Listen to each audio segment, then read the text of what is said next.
We gonna fix that. Okay, just disconnected. Give us a moment, everybody on TikTok. Give us a moment. We doing some damage control. They said they can't hear. Oh God. Wow, there we go. We should be good. We should be good now. We should be good. Shout out to everybody on TikTok. We was getting the sound together, y'all. We was getting the sound together. Could I get a confirmation on Instagram? I know Instagram couldn't hear us. TikTok was able to hear us. Instagram couldn't hear us. So I just want to get a confirmation real quick before. Oh, what's good? What's good? What's good? Castro, I see you. The level's been good. All right, there we go. There we go. Salute to everybody jumping on. I'm from Brooklyn. I'm Nate.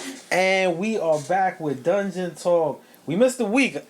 I was toe up, bro. Was real I sick, was man. toe up, bro.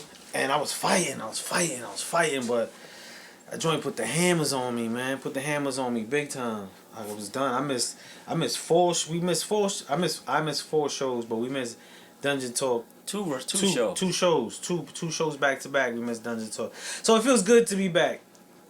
Good to be back. He said I could tell the folks to get off The Dunkin' Donuts Wi-Fi. Nah. My joint was off. My interface was off. It was off. The meter wasn't reading. But I'm good to be back, man. There's been a lot happen within the few weeks that We've been off. A few things been happening, man. First, I want to say I want to send a salute to just the legacy of Irv Gotti, bro. Yeah, man. I know his character as time went later on. People had some questions and then like the way he was talking or doing stuff, but he did a lot for the culture of hip hop, bro. I liked Irv, man. Irv was cool, man. He was passionate. He was real cool. That's what I liked about him. He was very passionate, bro. And you could tell he was about his business, man. He didn't play when it came to business, man. And you know he had his hands in not only Ja, but Jay Yeah. and X. I didn't know he did Can I Live. Yeah. That's dope, yo. Yeah. You know what I'm saying? So he had his hands in a lot of things, man. He did a lot. He did. Itch, put me on. Itch, what up, Itch? As in Itch voice for 33 and a third. Yeah, I put you on, bro. Nah, so I want to send a big shout out to that fan, man. I got a question for you, because when I saw this, I was just like, damn. I know everybody saw 50 posts. The Irv pack? Yeah, the Irv pack, man. 50 ain't got nothing. 50 don't care, man. I mean, that was very classless, Yeah, though, but bro. he don't care, bro. It's 50, man. I don't expect nothing else out of 50. I swear to God. If 50 don't care, bro. Whatever 50 want to say and do, 50 gonna do it, bro. 50 don't care. Is there a time? Is there a time then? He need to stop. To stop. At that time he should have stopped. He should have stopped. Castro said it's deeper than rap. I get it's deeper than rap, but it's deeper than social media. You ain't gotta make fun of somebody's death, man. That's the part that I think this era, because it's not like he's not from this era. He's from a different generation. But this era has created a way of expression that I think the integrity, whether you in the streets or you in the industry, the integrity part is off to me. He just don't care, bro. He don't care who it is. Just that it was Irv and it was something to do with Ja. He gonna keep going, man, and he don't care, man. I get it, man. It just when does growth happen? You know what I'm saying? When does growing as an individual, and that, like, for any individual that's been in the street, and he's been in the street, he's been affected by the street. Like, I don't know, it's a different code, and I see a lot of older heads. I don't want to say old heads, just older heads falling victim to the patterns of how this social media thing is going, bro. I really don't. I anything I did with 50, I know he gonna make fun at somebody or he gonna throw shots at somebody. Yeah. So when they do put it on the media, I'm like, it's just 50, bro. It's like, yo, bro, I get it, man, but damn. Yo, Magoo, what's good? What's good, Magoo? Shout out to everybody jumping on. He took Son off. From BMF, he did the BMF joint. Now, I was asked about the whole BMF thing, and I was like, it gives me questions. It gives me questions to 50. It gives me questions. The reason why it gives me questions, you knew or know you was privy to certain information, and you was okay with it. He waited till he came home too. No, not only waited till he came home, you waited till it wasn't suitable for you. Yeah. So it's like, okay, so then we dealing with rats when it's suitable. But once Son did something I wasn't feeling, and I, as in 50, wasn't feeling, now I want to blow up his whole situation about him ratting. But if I knew this already and I put a blind eye to it, now I'm questioning your integrity to the behavior of that. Cause it was good when it was good money. It was good when he wasn't messing with someone you ain't like. You was overlooking her. You took the picture with him when he came home and you did the whole show. And now he messing with somebody you don't know, and the first thing you go is, yo, he a rat. But you was dealing with him. Yeah. Like, if we're gonna have the code, have the code. You know what I'm saying? Keep the code. I don't think it's no code in the rap game anymore. That's what's hurting rap, man. There's no code, man. You know, after 6ix9ine and after everything, it's no code, bro. Yeah. It's no code, bro. Look at ASAP. What he going through? Yeah. And I think he's gonna be finished, bro. Yeah, that's a little iffy. He's crazy, bro. Yo, Booker O, what's going on? Hey, sir, next song on TikTok. Much love. We just recapping. We missed 2 shows. I was sick, and I'm back in action. So we just back with the people, man. So I don't even want to hear what y'all got going on or what topics is going on in the world, cause I was working through it. You know what I'm saying? So feel free to join in or ask a question. We were just talking about 50, and here sir next song. Hey sir next song said the code was a lie, and the code wasn't a lie. People lied about the code. Like the code wasn't a lie. There was a code. There was always an honor amongst thieves.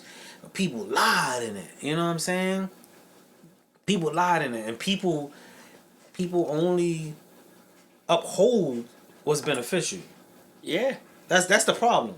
Yeah. We uphold what's beneficial. You know what I'm saying? Like that bread in that pocket, they listen to the bread go away, everything go down. And I'm a big. I could respect someone saying that. Yo, bro, I did it for the bread. That's what they don't do. They can't do that. Yeah. Like, I did it for the bread. I don't care what I did it for the bread. I could respect that. Like, now I know where you coming from.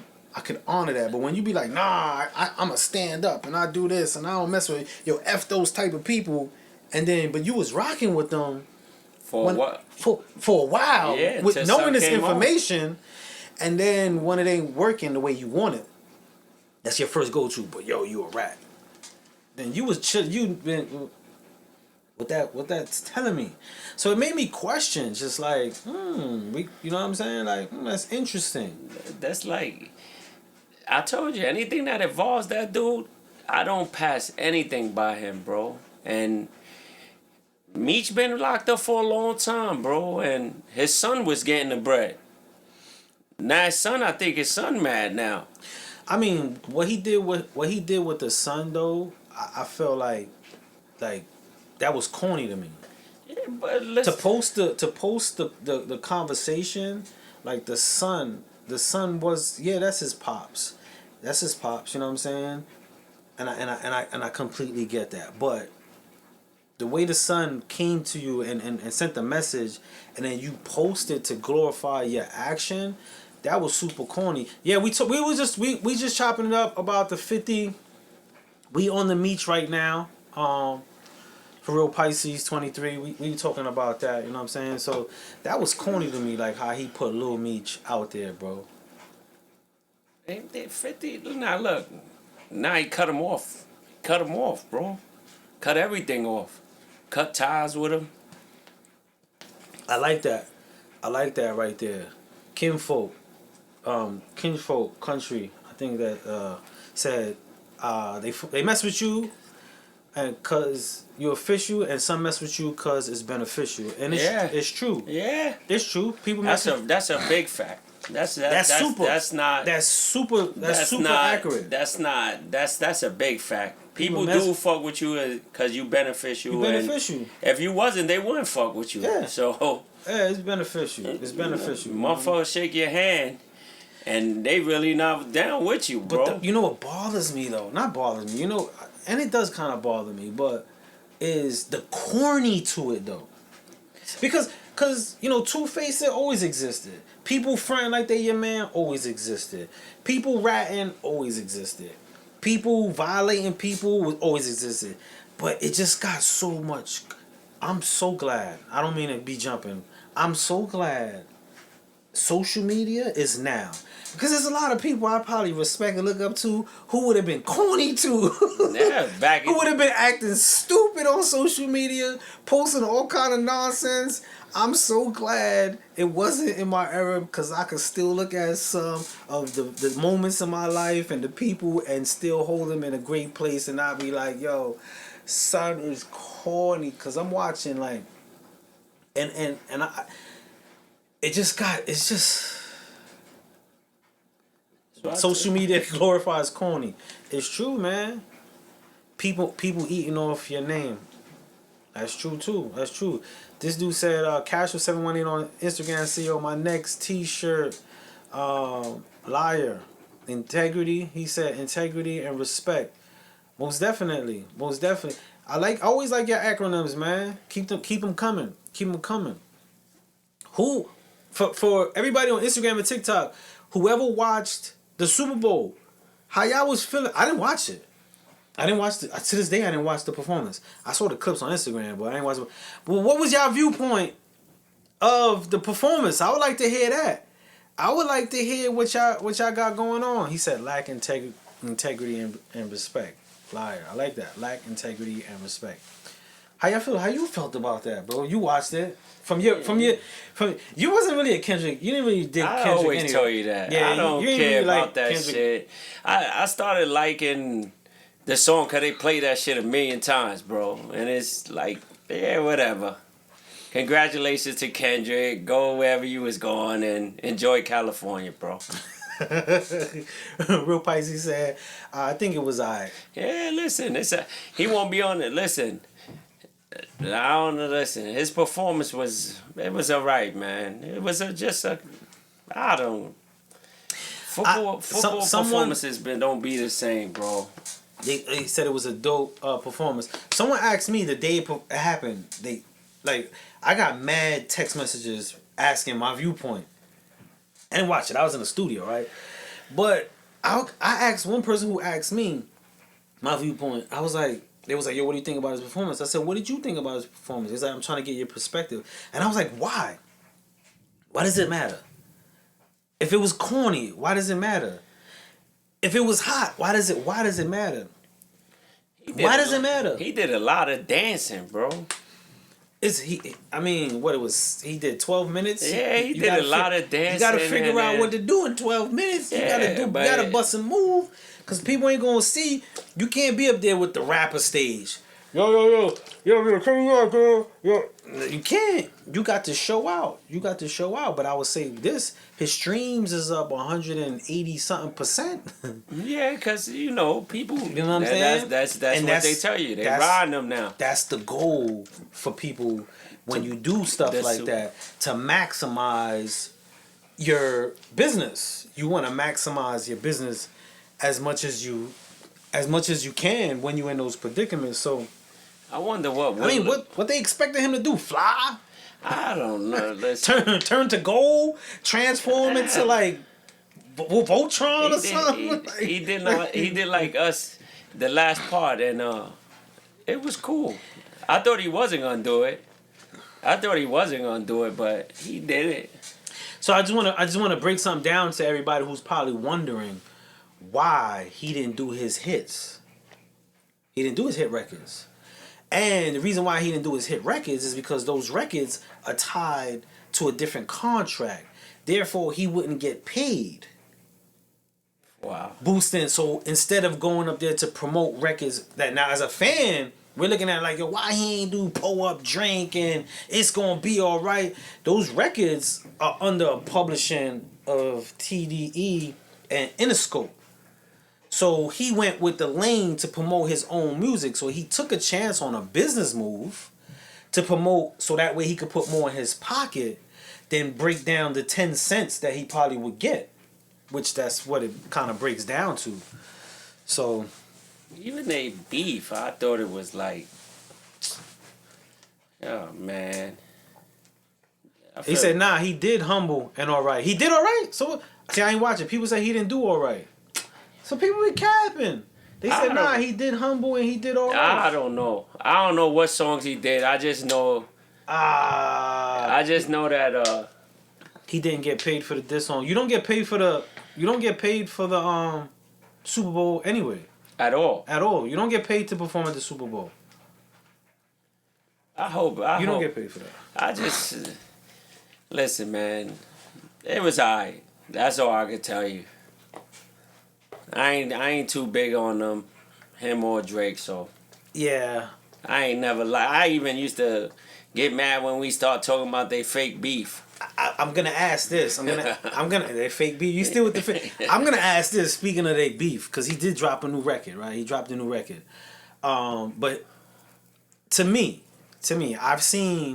I grew up in the time where I saw the KRS-One Through the Bridges Over. I saw the Can I Bust do Second Round Knockout. I saw the Tupac Hit 'Em Up. I saw the Nas's Illmatic. I saw the 50 Cents Wankster. I saw the eras of some big diss records. I saw the back-to-back. This right here, though. This right here, with this record right here, with Not Like Us, is probably the biggest hip-hop beatdown I've seen in my existence of watching hip-hop. It's the biggest one. The biggest one. You also gotta remember, but Drake don't write shit, man. So it's like, okay, he don't. It don't count. Somebody write his shit. It don't count, bro. He should beat the shit out of Drake. Kendrick should always do that. No, yeah. In theory. In theory, he should. In theory, Meek thought that. No, and the reason why Meek thought that, he thought, yo, this dude don't write his lyrics. They gonna back me on this. So he went with the whole, yo, you got a songwriter, because that was hip hop's culture. You know, hip hop culture was you don't get a pen behind your pen. You got to pen your joint. And that didn't work with him. So I think Drake was in the mindset that he was bigger than life. If you get past having a songwriter, I would think and feel like you got a high chance of getting away with everything, especially in hip hop. If they willing to say it's okay, nah, I ain't got no songwriters, and be like, yo, there's 19 people on that song, and you only hear one voice. I don't know, but I think he was so comfortable sitting on the top. He was too comfortable. Puff had a songwriter, and he would never be in my top 5. Lil' Kim had a songwriter. She would never be in my top 5. Drake would never be in my top 5. Anybody who had a pen that, and I'm not talking about helped you with your chorus. I mean, pens your lyrics. My top 5. And people and a Drake fan told me recently, Spud, your opinion is subjective. And he's right. It's subjective. But for me, anybody whose lyrics, you bust some lyrics and you spit in that fly joint, and someone wrote your fly joint, you are not in the top 5 for me. Yeah, you can be top 5. You're an amazing artist. You're an amazing talent. But as an MC, forget not artists. known. As an MC in the culture of hip hop, you cannot be in my top 10. He said my Puff. top nothing. Puff Puff- is like Drake. Yeah, Puff was a celebrity. Puff Ain't he was care, a celebrity. bro. He didn't care about that. He didn't Puff even want to ain't be care, top bro. 5. He wanted to be in camera. You know what I'm saying? He wanted to be camera. I didn't. That's why I never paid attention to them two. You used to tell me songs, and I had to go home to listen to them because I told you I didn't really listen to Kendrick. I only knew We Gonna Be Alright, and I probably can't even name another Kendrick joint.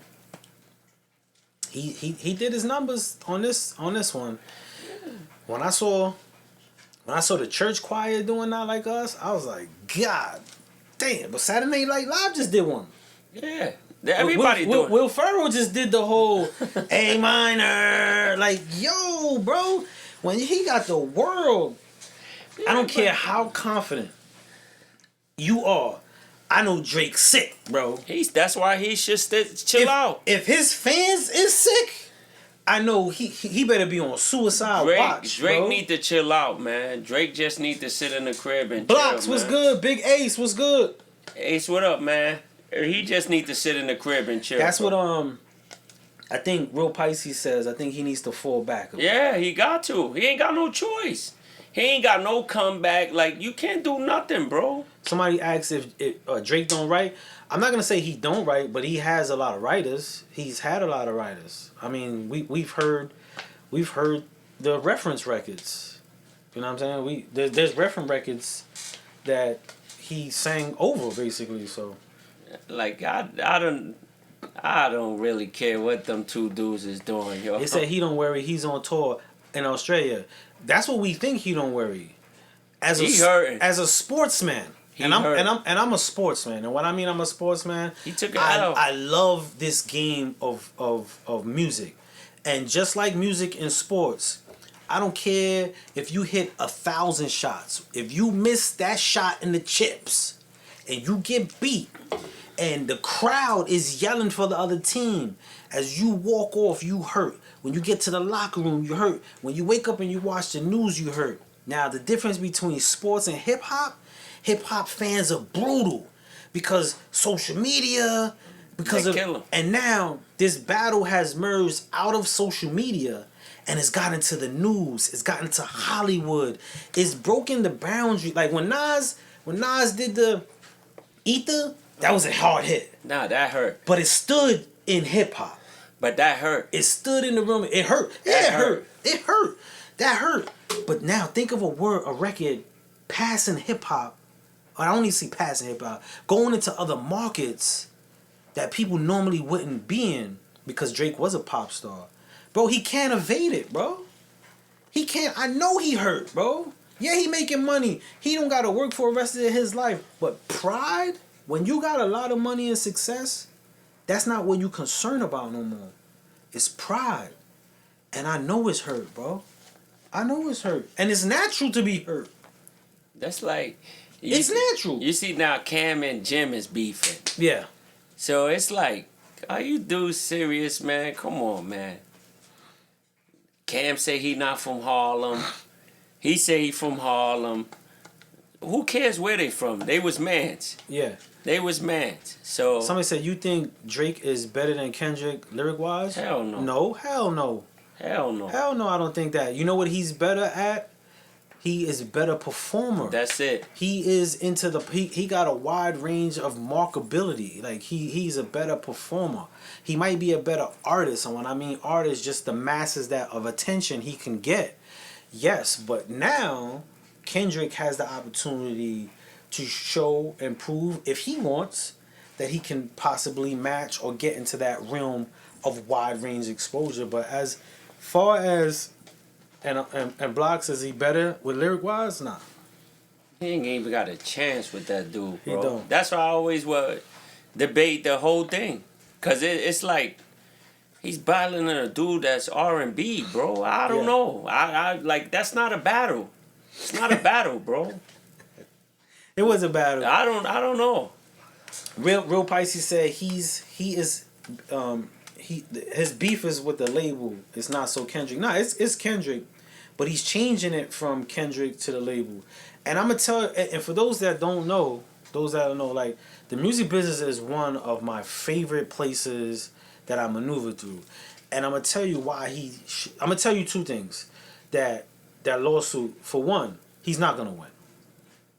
He's not gonna win. No judge in their right mind is gonna allow him to win.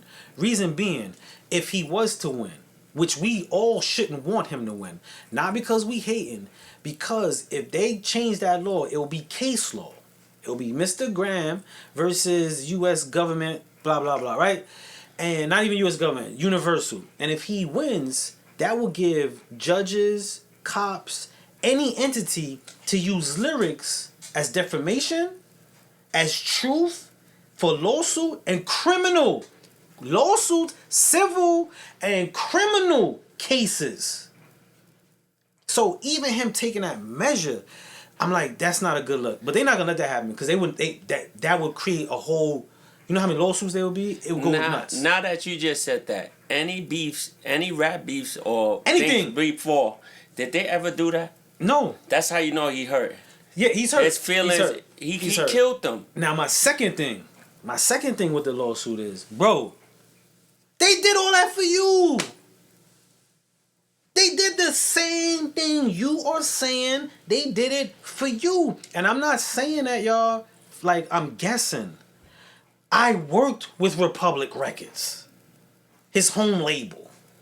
I worked with them. I was there when he was hot and bubbling. They did the same thing for every artist that's hot. It's an investment. You put money up to back your investment. You see something going, it's like stocks. If the stock is going high, what do? You put more money on it. When the stock is dropping and this one is, you don't care. You pull and you put the money here. Drake, they saw this. He was here, they put the money. When it was going like this, they like, yo, keep your eye on the stock. Once they saw this, pull the money. We're going to invest on here. The label don't care about you. You're a product. You're a stock. I tell somebody, you got stocks? They say, yeah. Do you care about your stocks? Are you invested in the safety and the well-being of that stock? No. Once you see that stock drop, what you do? You pull. And that's what they did. So my thing was like, yo, bro, when your stock was high, they did it for you, bro. They spent $20 million on radio for you. I'm not just shooting numbers, y'all. Now I'm in my shit. Now I'm in my bag. I'm not just shooting numbers. I'm not making up numbers. I'm telling y'all that they paid $20 million on radio and promotion, Universal Records. I even know who the person is. I ain't gonna put his name out there, but they paid $20 million on that. And their thing is, if you keep making a year, if you make $5 million, we'll put 4. If we could turn that 5 you made into 10, we'll invest 9. And the moment you keep going, we're going to invest because our investment is growing. But the moment you kept making 5 for 5 straight years, and then you make 4-1, this is when they start, okay, hold on. Let's go into an A&R meeting. We're going to cut the budget a little bit. And then if your next year, your number teaks down again, if you do 3 consecutive drops in your number, bro, they pulling your budget. It ain't friends. They not your friends. They don't care about you. They pulling your budget. MJMG was good. And that's what happened. So when I saw him do the lawsuit, I'm like, yo, bro, why are you saying the same thing they do for everybody, bro? That ain't... To the fans, it's like, oh, they help him win. They ain't help him win. They did nothing until after the battle lost, budgets got called. And when he went to the table for that $500 million, things like this. Hey, call finance. If they tell you, I'm telling anybody, if you ever get a deal and everything's going good and you call in and they tell you to call finance, you done. What that mean, you done? You done. Because when they doing the budget, the point person is usually your A&R or the vice president. So the vice president will be like, yo, y'all budget is clear, you good. Now, if you call in and be like, yo, what's up with the budget? And I tell you, talk to finances, that means you got to go to the money office. I already sent word. Once he called, cut it off. And I send you over there. You know why? It's no longer my problem. finances. Yo, speak to finances. Finances will be like, sorry, Mr. Harvey. The budget is cut down to boom, boom, boom. And he had a $500 million deal on the table. You know what I'm saying? He had, and I'm going to say this. I'm going to say this as well. When they asked him to stop, because they did send a memorandum, when they asked him to stop, he was like, I got this. That's what he said. I got this. And this is why they so hard on their... I've never seen, in my years working with the labels, bro, labels respond directly as fast to an artist lawsuit. They sent their response to Billboard magazine. I never seen that, bro. When I saw them send it to Billboard magazine, and I'm speaking from the lens of an executive. When I saw that, I was like, oh, they not playing with son. He bugging. He just insulted the chef's meal, sent it back, and told him, send me another meal. You know you don't do that, bro. You don't diss the meal and send it back and say, yo, send me another one. This shit here sucks. And that's what he did. When they sent it to Billboard, I was like, this is gonna be interesting. That's why I told you. It's not beef, man. I don't know what the fuck them two got going. And he killed them. It's over. He should stop. Just forget about it, bro. Move on. He could still make a living. Yeah, he could make a living, but just move on. Don't go back to that guy. Leave that dude alone, bro. It's not Meek. Just leave that dude alone, bro. I wouldn't further the beef. I wouldn't leave it alone. There's no beef to further. It's over. Like it's done. It's over. I wouldn't further it at all. But he still can make a living. But it's if he can handle the idea and the concept of demographics saying, yo, you done. Because regardless of us talking, right now there's people that says he's done. Like, you can't deny some of those dope records. Like, he has some amazing music. Whether he wrote them and he had writers, he has some amazing music. And he can make amazing music. It's if he can handle the knockout.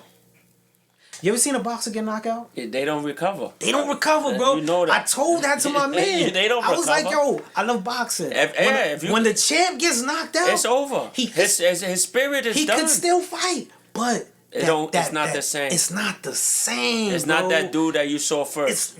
Every champ that you think about that got their eye busted, knocked out on the canvas, and took that L when they was reigning.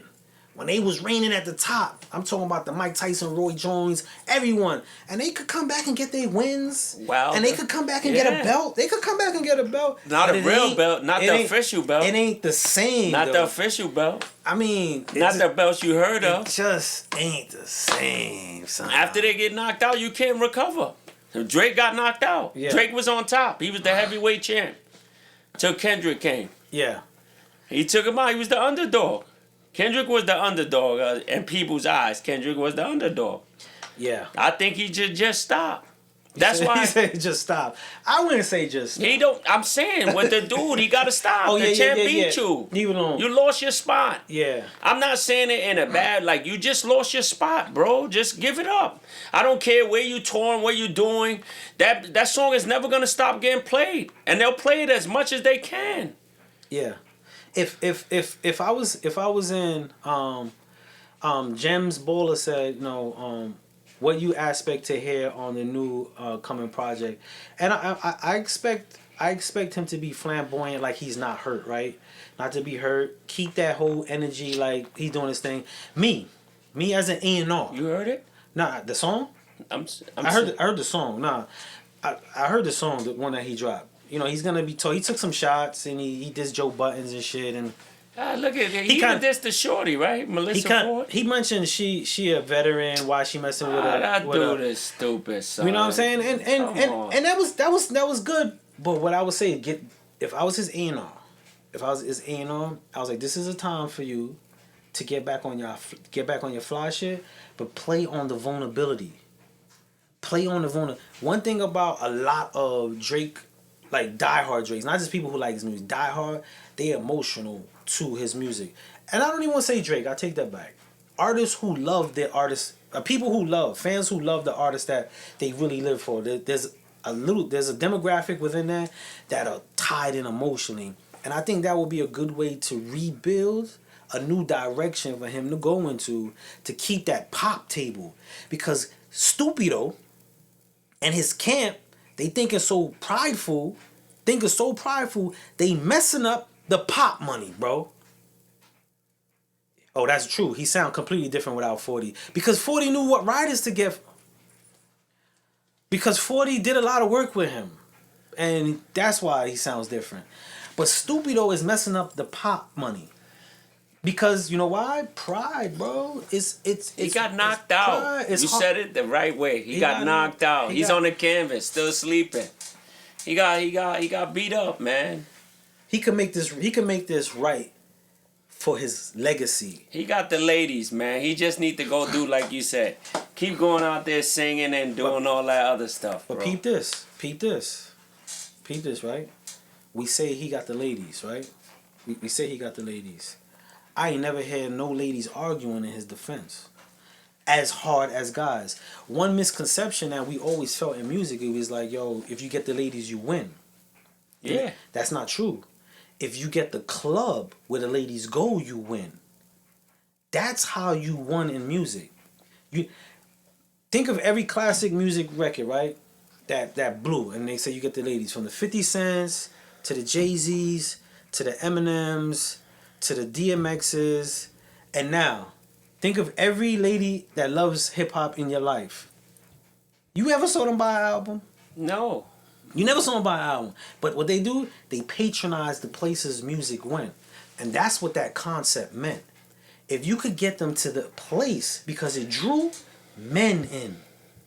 Men go where the women are. Women did not buy music at a high range. Never did. You could check the statistics. They never bought music. And it's even worse now because none of us buy music. We rent it. Yeah. We rent music. We get a subscription, $9, and we listen to everything. So music is it's not sold in this day and age. You know what I'm saying? It's not sold in this day and age. He said you get the ladies in the club and the ballers will run it up. That's the marketing. So when they say get the ladies, we always thought make the music for them. No, you make the music for them to party to, because they didn't buy music. They didn't buy music at a higher rate than men. They didn't. But they patronize places. Why? We go 3 deep. Chicks will go 12, 6. They go with their whole girl squad. We might go 1 or 2. Unless we rappers and we want to bring our entourage. The whole But then we bring in our entourage because we want to go to a place where all the girls is at. I can't listen, man. I don't even like talking about these two dudes no more, bro. I wish them the best of luck. Kendrick, keep going. Yeah. Keep going. There's a lot of people that love Drake, and they'll argue you down to the ground. And the West Coast, Kendrick is that dude. Yeah. Oh, he on fire right now. So you can forget about it. In the West Coast, he is God. He is the God. Yeah, he God. He the Hove. He the Hove. What Hove with 7 Summers. They said Drake has 30 songs that are better than Kendrick's best song, and even if that's true, Drake has to find a way for his market now to be that if he wants to keep in the longevity of his career now. And that's one thing that's very difficult when speaking about music. There's 3 aspects to music. There's the business aspect, there's the music lover or customer aspect, and then there's the creative or the artist aspect. And a lot of times people are stuck between the music lover, customer, or the creative artist and forget the business. And as a businessman, he is losing his market right before his eyes. And when I say lose his market, I'm talking about the look at radio. A lot of people don't realize what it takes for a record to jump. Radio, club, DJ.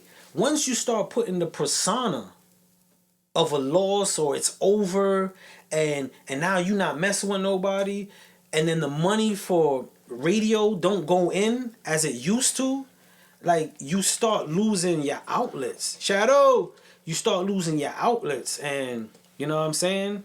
He said, I'm in Memphis right now and they ain't playing Kendrick once. And see, and now that's the market. Like, they not playing him in Memphis, Uncle Savage said. They not playing Kendrick not once. And that's a different market.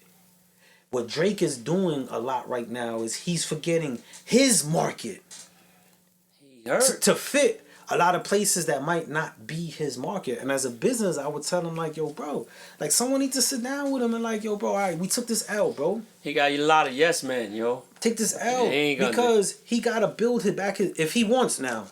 That's only if he wants to get back into the realms of what he wants.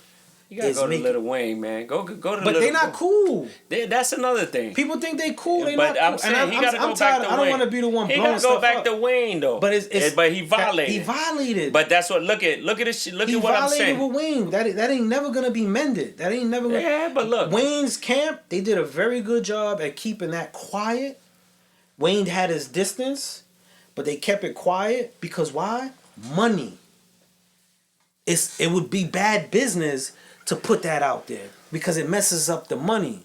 Because Baby and them right now, if you go on Cash Money Records, right now, anybody on here, you go on Cash Money Records and you look up artists of Cash Money, Drake is on there.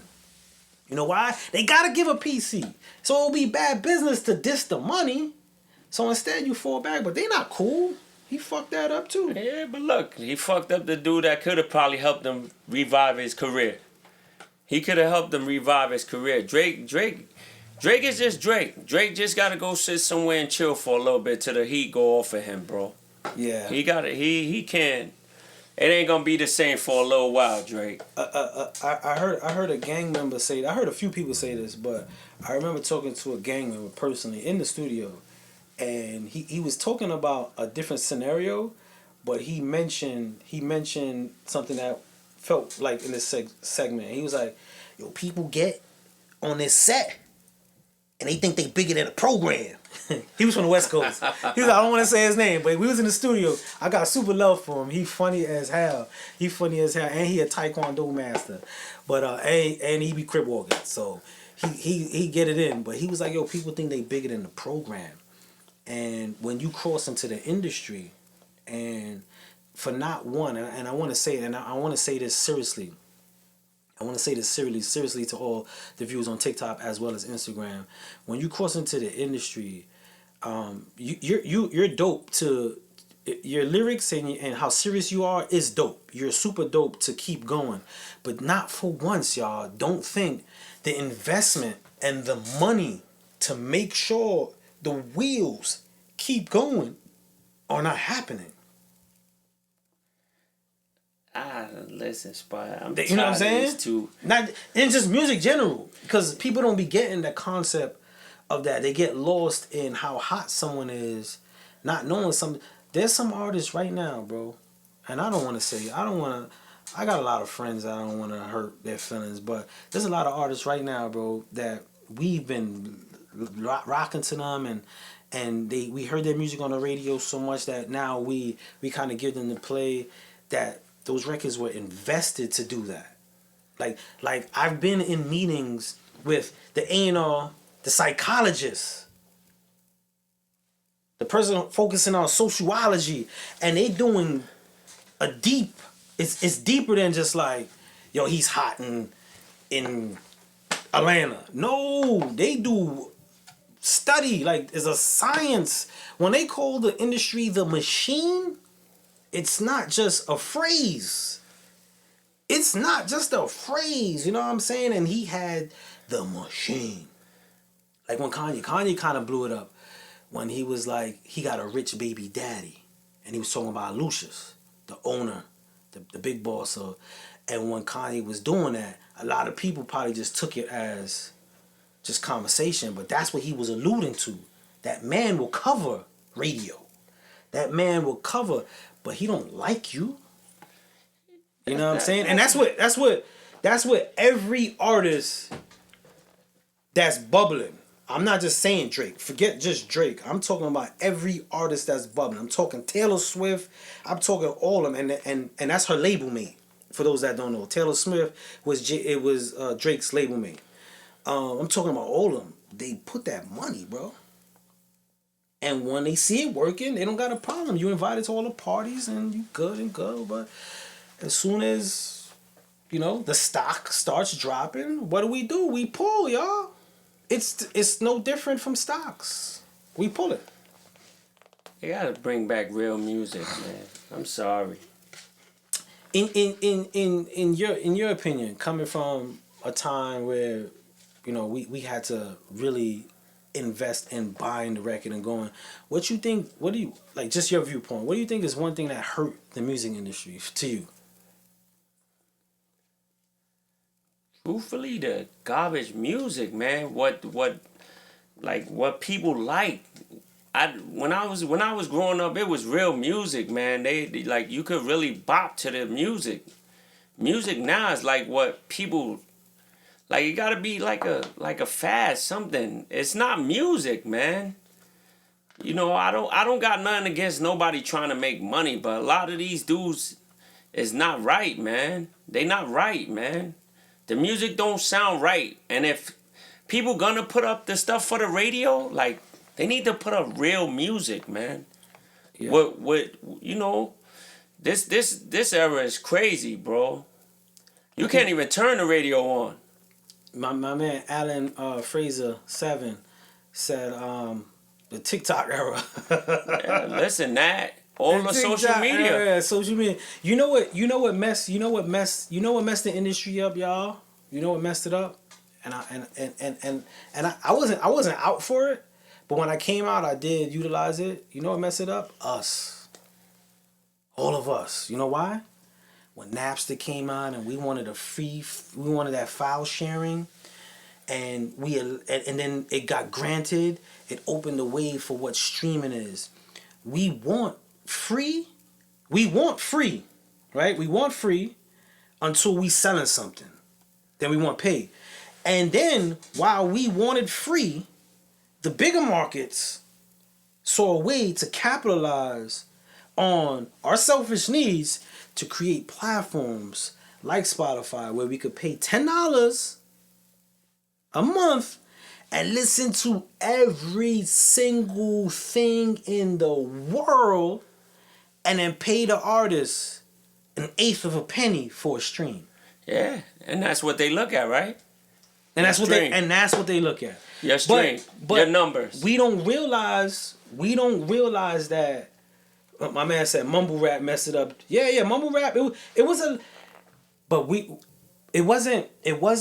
rap. Like, it could be mumble rap, it could be down south, it could be up north, we can name all the raps, all the styles of rap. Drill is none of that. We messed up because we refused to understand the concept of business in the music industry. I don't think they knew. A lot of people didn't know. I don't think they knew. They just was signing, like they were just signing and not. A lot of people did not know. That is coming out so clear now. It's too late. It's late. It's so late. And then somebody will drop independent and sell $200,000, 200,000 copies. And we be like, oh, so flopped. He'll flop. He ain't even go platinum. Not knowing if he sold $20 each pop, how much money he had. Yeah. But then we perpetuate on the outside when someone takes that chance to break out of the realm of the majors and take this chance to make some money and are making money. And we look at what we think success is by fame rather than financial steps. A lot of them, that's all they want is the fame. Yeah. They don't even know what they reading. They probably don't even read it. They just so happy to be there that... He said, what do you mean? Cash Money and No Limit told everybody the blueprint. They told everybody half the blueprint because they still partnered with a major. So even with them partnering with the major, we look at the pinnacle of what the outlets of signing to a major did for them. You know what I'm saying? And then you got labels like, I think, First and something. We got artists like Tech Nine. We got artists like Tech Nine out in California, right? Forgot his label. I forgot the name of his label. But we got artists like Tech Nine who's super independent. People be like, yo, he's trash. He won't do nothing. He makes a lot more money than some of our celebrities and artists that we see on TV, radio every day. But we'll diss him. because he's not on TV. He don't got the plaques that we But think. majority of them dudes be hotter than the dudes that are on. Yes. That's what I'm saying. These do. are the dudes that don't get exposure. The dudes that get exposure, they marketable. They got something that they can make money off of. Yeah. They don't care about your lyrics no more. It's what you could bring to the table. DM the most at Tech Nine been rich for years. He has. Yeah, but and a lot of people probably don't even know who that is. Yeah. Yep. He said Tech Nine is an OG. He is, and he's killing them with merch. He's killing them with the shows. He's making a living. Now, if a lot of artists took the measures to invest in themselves that way, we wouldn't be dependent on the concept of the major. We wouldn't be sitting here crying about Spotify paying. And you know why Spotify could do that? You know why Spotify could do that? Because it's a private entity. Right now, if I open up Doodlefy, you submit your music to Doodlefy, and you put your music on my Doodlefy, and then I say, I'm giving you mints. Every stream you get, you just getting a mint from me. It's my platform. Mine. I could do what I want with it. Is it right? No, it ain't right. But it's mine. So yeah, you could get the legislation to come bring me to court, and you could pull me up that it's not right. And then you know what I could say? Don't sign up to Doodlefy. You don't want mints. Don't sign up to Doodlefy. Cause I'm giving out mints. Cause this shit here needs some flavor. Tell you, music ain't the same, man. You put the radio on, you right with the spins, and they just need real music back, man. That's it. A lot of this music, real music, and people taking the edge on their real music. Yeah, listen, don't sign your life away, cause you better read.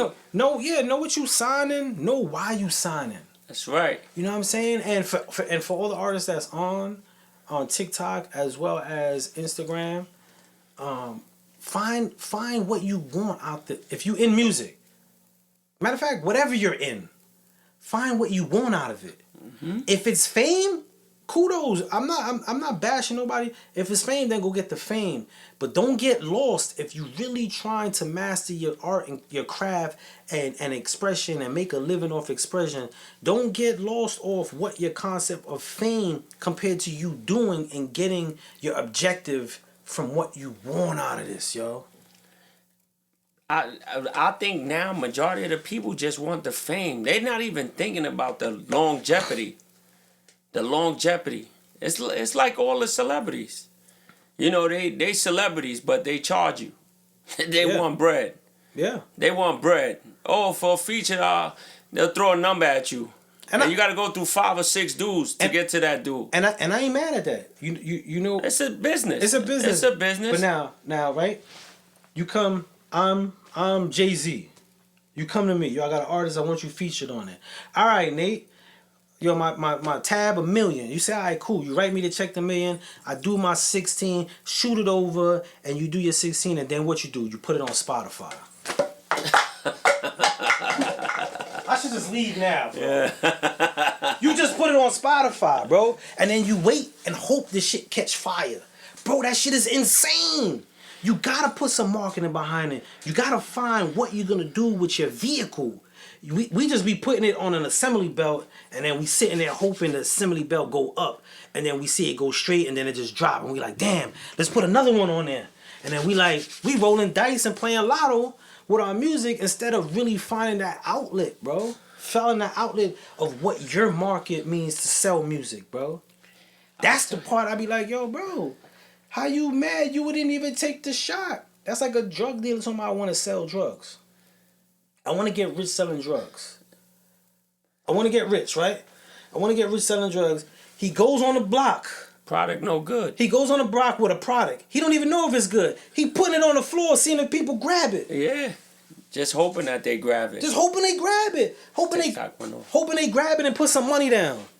No. It don't work. It don't work that way, man. You got to really invest in it. You know what I'm saying? You got to really invest. He said, does this generation 30 and under want real music? That's a good question. Not at all. But that's not the generation if you market music. Like I tell artists all the time, people be like, yo, people ain't listening. You're not focusing on the people who don't listen. You're focusing on the people who want it. Yo, a lot of people don't want long songs. So who don't want a long song? That's not your market. We got a bad problem of crafting and folding into what we think the market needs. No, if you're a painter, paint. And then let people who like it. Stop worrying about who don't like it, because you're not going to get everybody. That's right. That's the problem, bro. That's the problem. We always want to form to what we think our market is. That ain't your market then. Find your market. Find your market. They want fans in Australia, and they want to be on billboards, and they want to be at the top. Well, you got to find your market. Even that. Being on billboards and, like, who cares? See, if you can sell a record, you on bill, you up there and you can't sell nothing. You ain't even doing shows. You up there, you on a billboard, and I don't know who you are. Yeah. Now, Brandon. That's a problem. People, even merch, right? I go to SOBs. Somebody, a friend of mine is like, yo, I'm performing tonight. Pull up. I pull up at SOB. As soon as I pull on, there's mad shirts. Yo, get it while it's hot. Get this while it's hot. Bro, I know nothing of you. Okay, that might look nice. I might see something that I like, but then I buy it and I have no attachment to you. People don't even understand what merch is. Merch is an extension of your art or representation in your absence. That's what merch is. You want to get merch out there so they're a walking billboard to who you are. What? You got to build the trust to your logo or to your brand or to your merch so it makes sense. Right now, I'm wearing a friend of mine's shirt. It means nothing to no one on here. Nothing. I love, shout out to my peoples. I love what they doing. Look, I'm gonna give them a little promo. It means nothing to anyone on here. Not one time did somebody say, damn, that's dope. What is that? Nothing. Because it means nothing. And that's what people be doing with their merch. Yeah, it looks fly, bro. It's dope. But you got to tag a representation to that. So we got to get you to be the forefront. You got to get the name out. You got to get it out. Wear it. Get people to wear it. But what does it mean if I wear it? What you made $20 and you spend $8. You spent $8 on the sweater. You spent another $8 on the graphics. So you made $4. You made $4 on it. And now you're going to run around and tell artists, yo, you ain't selling no merch. You can't sell merch, bro. I'm being real. Because we don't know you. We don't know you enough to buy your merch or trust in your merch. Who, your cousin bought it? Your man bought it? And that's a start. It's a good start. That's a great start. But that's the part people don't be wanting to do, is that low start. They want to shoot for the skies, missing all the mountains that'll help them reach it. They looking up. And all the ladders are here. All the ladders is here, and we want a rope. They won't buy it. They won't buy it. Yo, we got all the ladders. They won't buy it yet until it's hot. Till it's hot, like, yo, you should have gave it to me when I first bought it out. Yeah. They won't put it on. You know what I mean? You gotta tell the story and be it, bro. You gotta push. You gotta market. And when I say market, I'm gonna give a quick. Groves, Patricia Groves, love you. Positive energy, I see you. I'm gonna give a quick 101 on marketing and promo. And if y'all want more in depth, come on Wednesdays, 9:30 p.m. on the A&R desk on Instagram on the Shoe Studio page. Come on Wednesdays, 9:30. We got the A&R desk. We talk a lot deeper in this, so I don't want to turn this into the A&R desk, but I'm gonna give marketing and promo. For those that don't know, I'm gonna do it real quick. This is marketing, right? This is marketing. Marketing is when I go into a space, right? And I might have a bright neon shirt. And I scream, hey, I got a neon shirt. And it's 100 people, but only 10 turn around. Now, they heard me because I said I got a yellow shirt. So that 10 people that turned around, interested. I either struck them with curiosity, or they like yellow, or they like shirts. So now that I have that 10, I have to look and promote to keep the 10. So then I say, hey, this yellow shirt, the fabric is smooth, it's good washable, you can even put an iron on it. If you put it out to dry, it stays longer, blah, blah. And then out of that 10, 5 might turn back around like I'm not interested. That 5 is my market. Now I found my market. Now I market to them with the hopes that they share. And then I go somewhere else and I scream again. Marketing. Hey, I got a bright yellow shirt. Whoever turns around, now I got a promo. Now I got a promo it to grab them. And who stays during my promo, that's my market. People be like, yo, I got 500,000 Instagram fans. No, you don't got 5,000 fans. You got 5,000 Instagram followers. They don't buy your stuff. They don't even like half your stuff. They just, a lot of them being nosy. Some of them are your cousins. Some might like you when they see it. Some followed you because they saw you at an event and it was cool and then that was it. That's just your followers. That's not fans. That's not fans.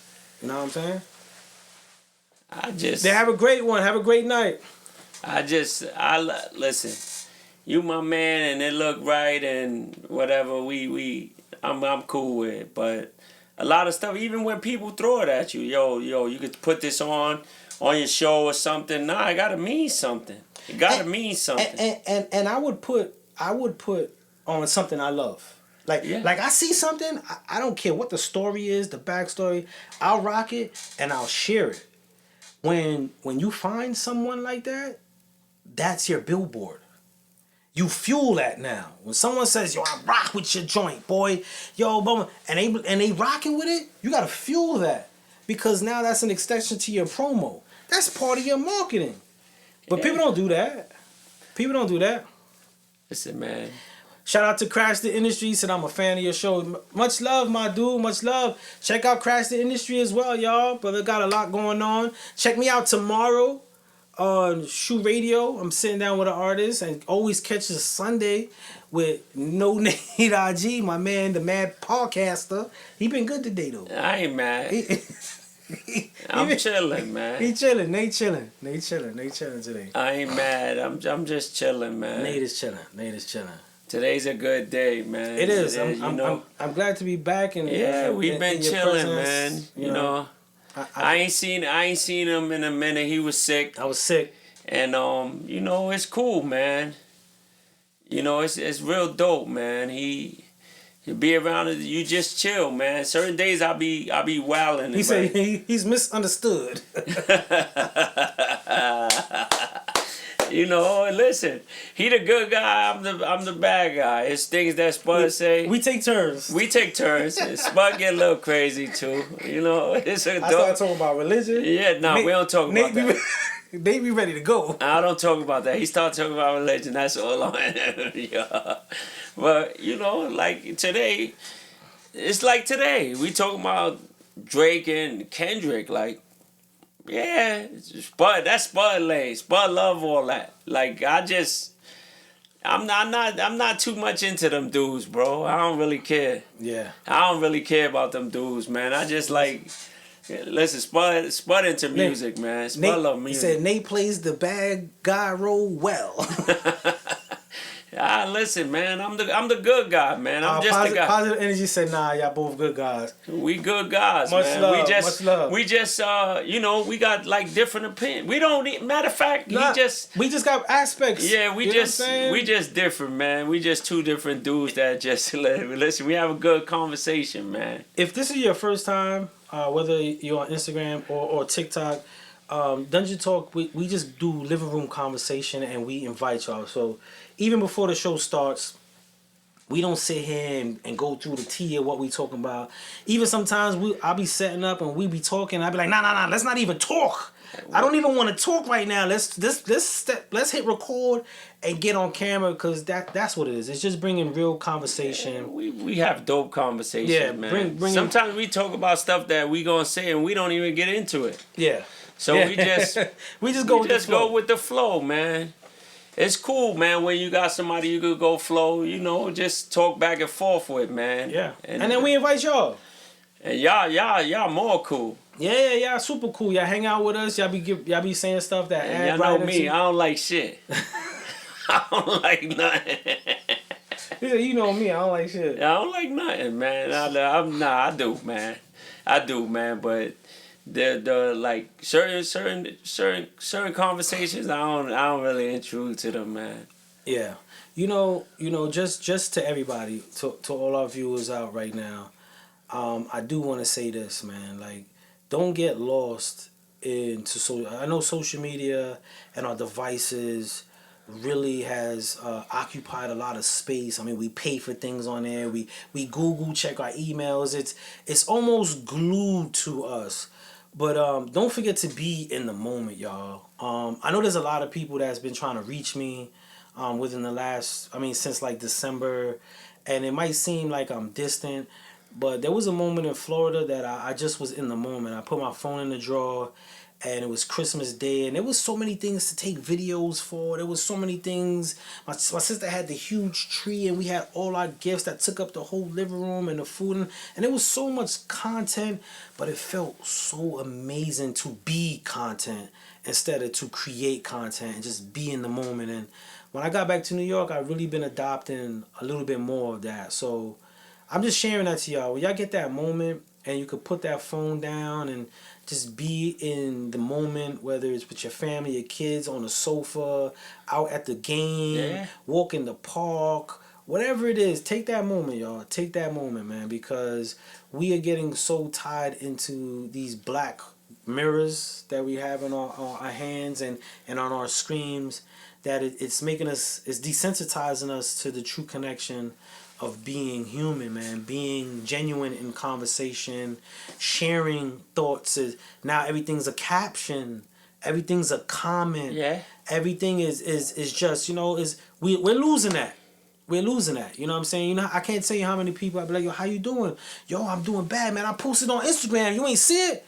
Bro, I'm on the phone with you right now. Yo, go check my post. Check your post.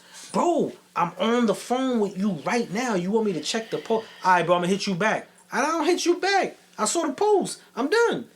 See, that's why I ain't like the social media. My man just got his IG because of the show. Yeah. That's why I ain't like social media, bro. This is why his name is Nate No IG, because we were doing the show for like, I don't know how long, and he ain't have one.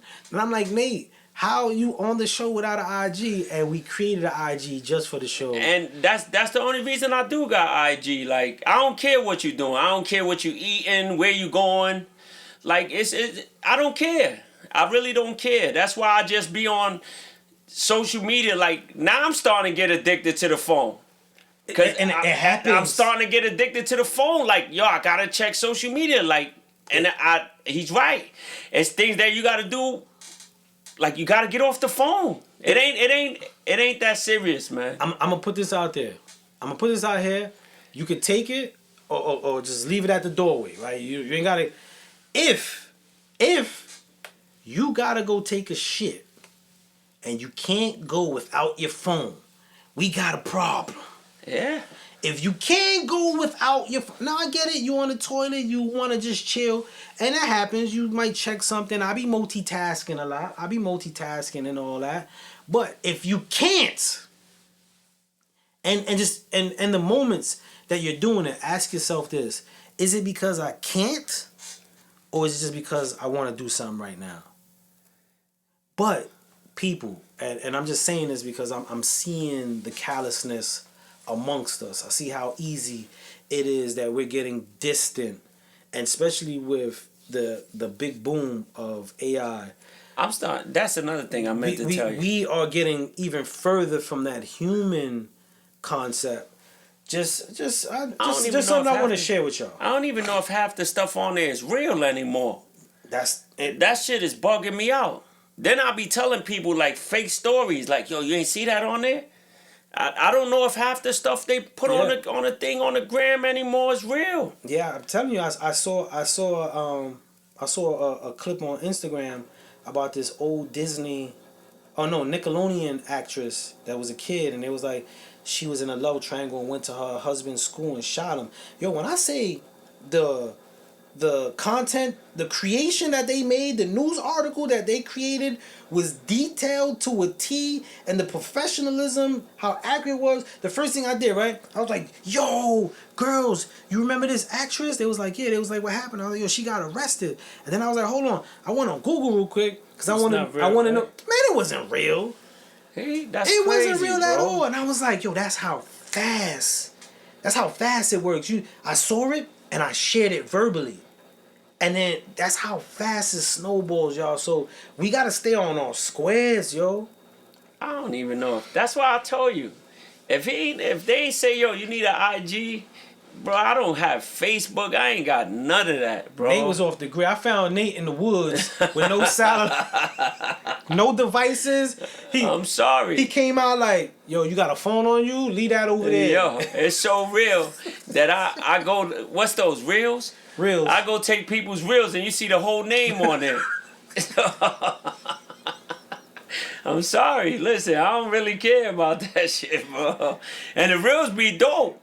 I just don't know how to take the name off it. Listen, it is what it is, man. That social media, I don't really care, man. I don't really care, man. But you gotta be in tune with it. You gotta be in tune with it. Yeah, you do. You do. It's. I'm not gonna sit here like, guys, leave it alone. It's here to stay, and you're gonna have to get familiar with it or find your way around it. If you can't perfection it, have the perfection within it, you're gonna have to find your way and use it. So it's here. So, but don't let it run you, bro. Yo, that's just remember, it's a device. That's you. You send reels, right? Reels. Sometimes I gotta call Spud and tell him like, yo, Spud, man, you ain't sending real for I could post it. and I be like, bro, you can just hit the share. Man, he like, we yo, sit here send it for to times. Me. I'm like, yo, just send it to me, and I accept it. That's all I listen. That's it. Just send it to me. And they be like, yo, just send it. I'm like, yo, bro, you can share. You saw it, you can share. He like, no, send it to me. Nah, you gotta send it. Listen, we good. When I was little, I ain't had a phone. We had a beeper. I saw a beeper, and we was lucky to even get a beeper. Yeah. So, now this technology is crazy. But you even see it in the kids, bro. Like you said, when we were kids, we didn't have. Kids love that shit. So because we didn't have this, and I'm glad my era didn't have it.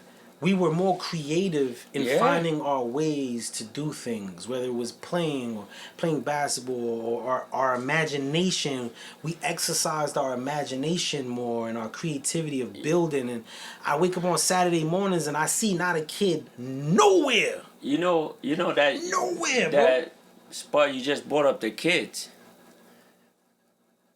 You people need to wake up, because if he knocks the Department of Education off, you better wake up, man. It ain't looking too good, man. I just don't understand, like, even with the kids, what they gonna do, Spud. Like, what are these kids are gonna do? You know, the kids are gonna do what they can, what we help teach them and guide them. That's what they're gonna do. Whether it's Armageddon, whether it's Walking Dead outside, the abyss, I don't care what's going on in life. Like, we could sit here and worry about the wrongs, the rights, who's in office, what he's taking. We can. But whatever happens in life, we still got to do the work. If it's going great, we got to still do the work. If it's going terrible, we got to still do the work. And as black men, and I was sharing this with a person in the program, because they was like, yo, you don't seem too bothered with the time. And I was like, yo, bro, the reason why I'm not bothered with the time, because I've been bothered my life. That's right. The time bothered me my whole life. Mm-hmm. I did not get to enjoy life from the same lenses as many people. So now I know, even coming home from prison, what I got to do.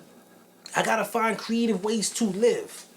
I got to find creative ways to make sure things going. So for me, it's like, yeah, it's all getting effed up and things is happening that I don't like. But that don't stop my move. That don't stop what we got to do as parents to the kids, or what we got to do to those to give insight. It got to keep going. It should never stop. It just should just wake you up to keep your kids on their toes, man. You know, and that's what I'm trying to say. A lot of parents are like, you gotta be mindful with your kids now, man. Just be mindful. Watch them and keep your eye on them, bro.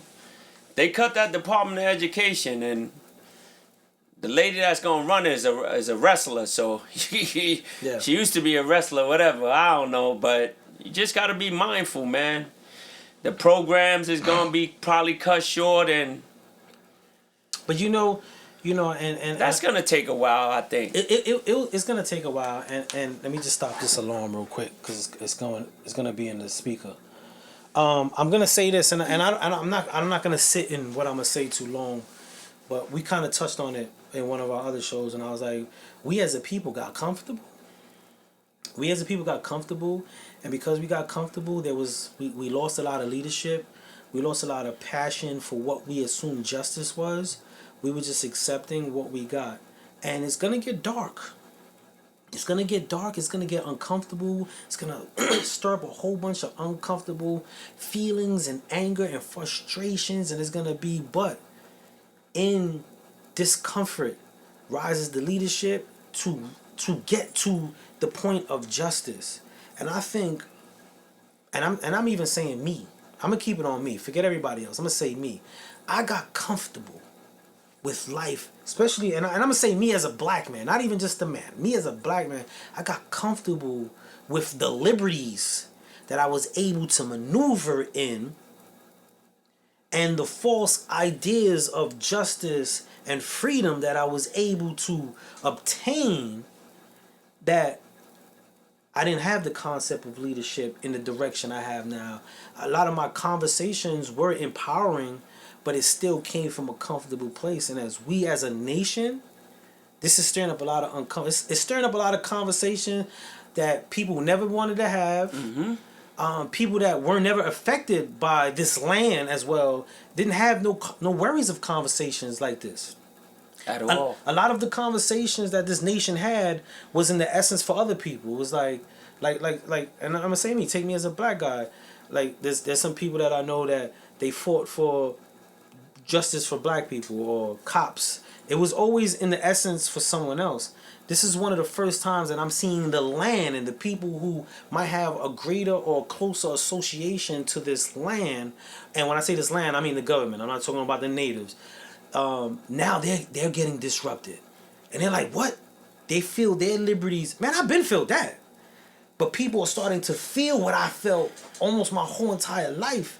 Now we can have this real conversation of change. Now we could really do it because when we comfortable, there's nothing to talk about.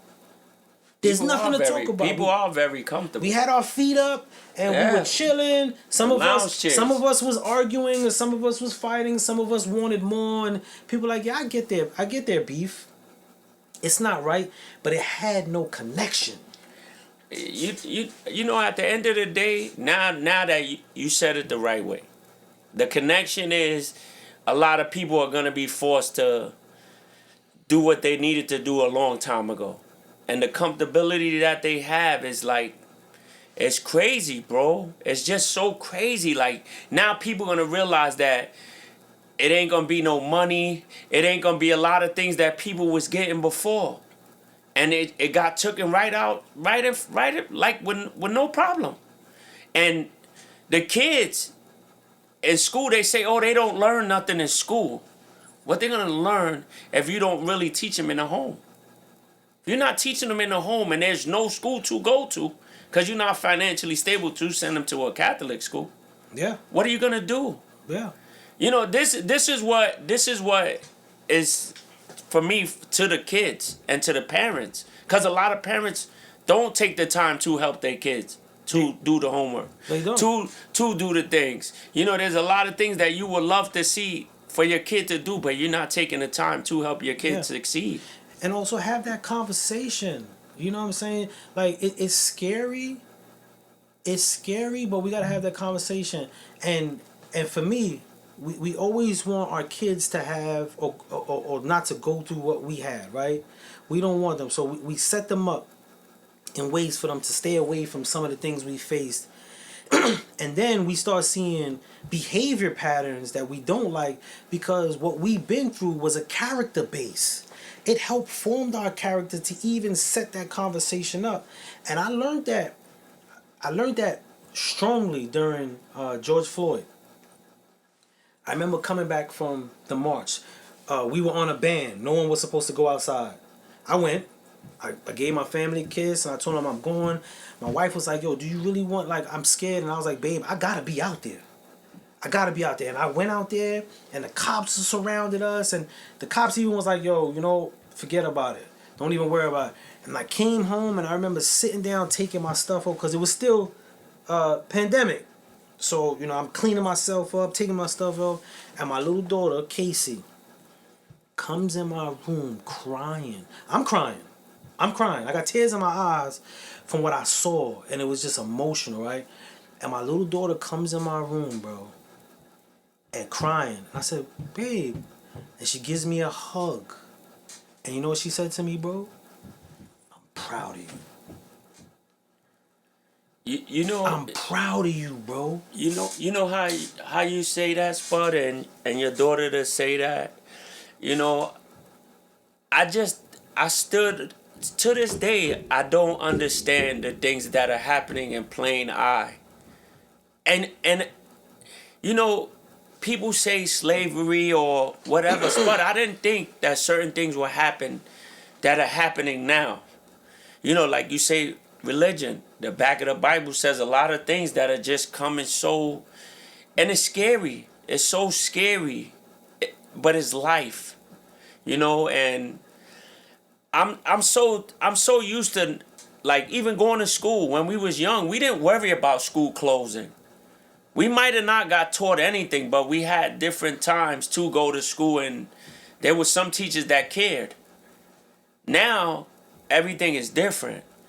These kids do computers, they have tablets, the homeschooling, and we never had that.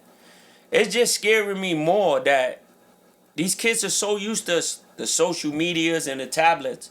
What if they take it away? What if they don't have access to get to that? And these kids don't know what to do with themselves. Because in school, a lot of teachers, listen, majority of the teachers in the schools now, you should do this, but they not, they try. Yeah. But these kids are so used to having phones. You never had a phone in the class. No. We didn't have nothing. I didn't get a phone until I was damn near 29. We didn't have nothing. It's our fault because we buy it. You understand? But because we want them to have, right? But the concept of always having, I don't care in what shape or form, and it's not done with malice, but there's a lack of appreciation for how it's obtained when you always have, bro. We always have. And that's another thing. As a parent, I had to check myself, where I cooked a whole meal of food, and then they were like, nah, but we want Spanish food. They got a menu. I'm like, you want what? They got a menu. Now, there was a time where it's like, hey guys, what do you guys want? And then we make it happen. And you want these? Oh yeah, we make it happen. You want this? There's even times. Shout out to their grandmother who's on. Miss Groves, that's on right now. They'll be like, yo, what they want for Christmas. Sometimes I don't say nothing. You know why? Because they so used to getting that it's just, I don't want to say it's automatic, but as a parent, I gotta gauge the lessons of not having. This is word, and people can say what they want about this part I'm about to say. There's times I didn't even go food shopping. Bread, peanut butter, I could have bought up everything. I minimized it. But this is all we got today. This is all we got this week. You know why? I want you to get an appreciation for when we do. Because I refuse to have some kids growing up always getting because I'm in a good place or I know how to get, always getting, and then I'm molding grown unappreciated people because of conditioning. You know, Spud, that it's like you could say it and I could say it, but I never wanted my kids to go through things that I experienced as a youngin', you know? I didn't have, Christmas wasn't a time where you could go to the tree and be like, you hope you got a present. Yeah. If your moms and them was and you got what you got. You understand? You got what you got. And, it's a difference. And the more, what's the worst part? A lot of parents reward their kids that are not doing nothing to get a reward. Just because they're your kids. But do your kid read? Do your kid know how to spell? Do your kid understand the value of going to school and You know, it's a different if it's a different time, Spud, and that's what's more scary. Cause these kids are so adapted to getting. Yeah, They're so adapted to it. And we as scarred parents, Yeah. no childhood. Some of us, and I'm just throwing titles out, whichever title fits whoever. You know, no childhood having, absent parents, lived with grandma, been to prison, whatever, and then we come out of that.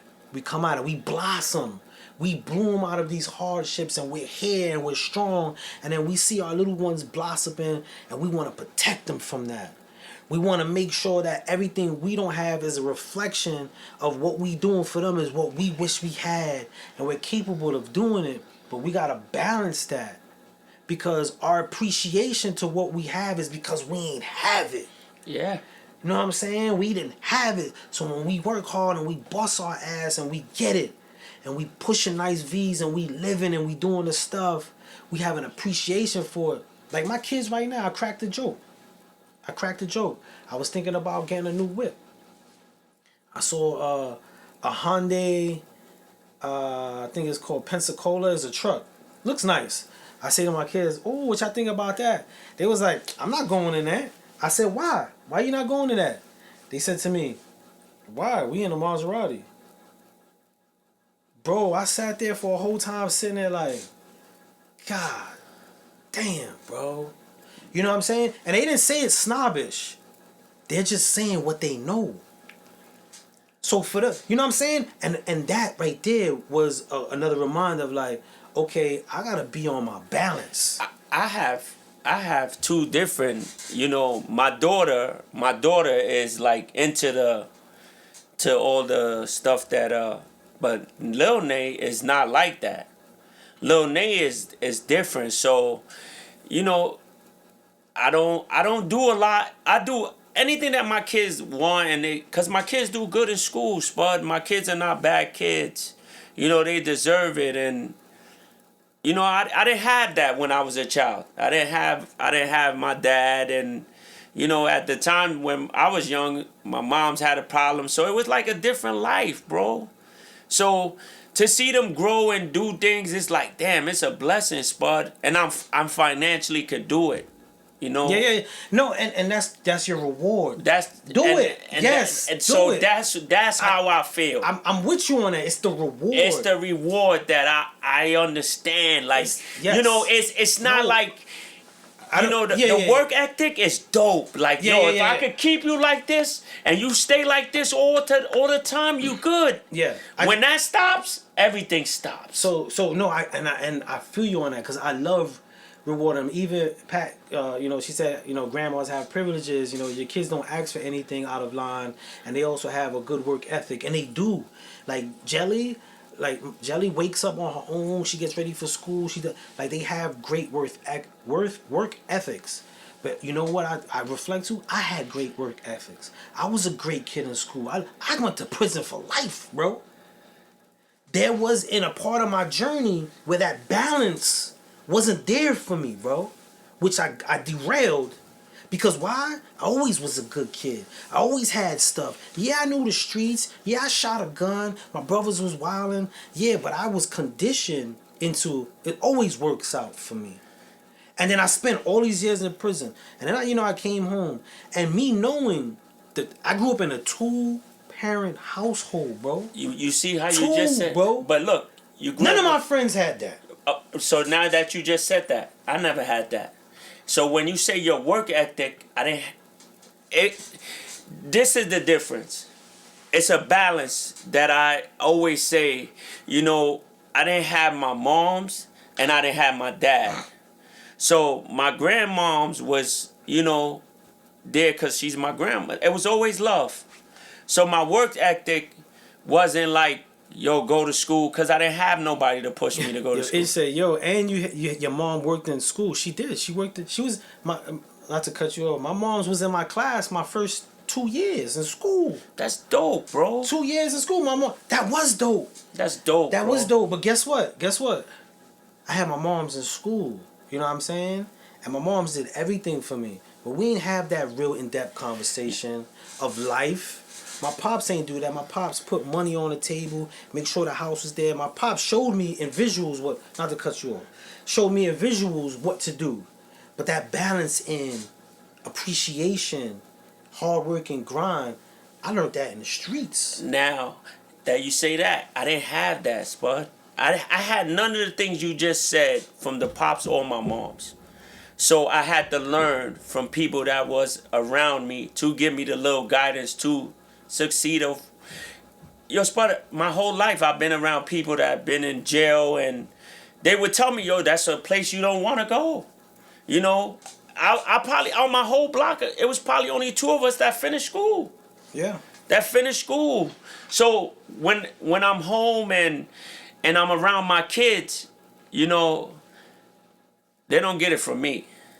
They don't get that. My man did a disclaimer out of nowhere. Yeah, they don't get that. They don't get the hard work and ethic. You know, they get it. My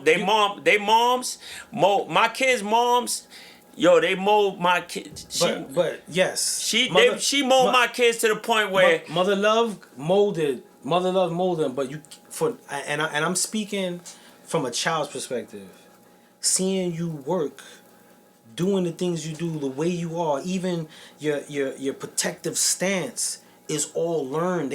You learn. Like, my pops ain't sit me down and say, listen, son, you gotta be there for your family and you gotta do this. My pops, we didn't have those conversations.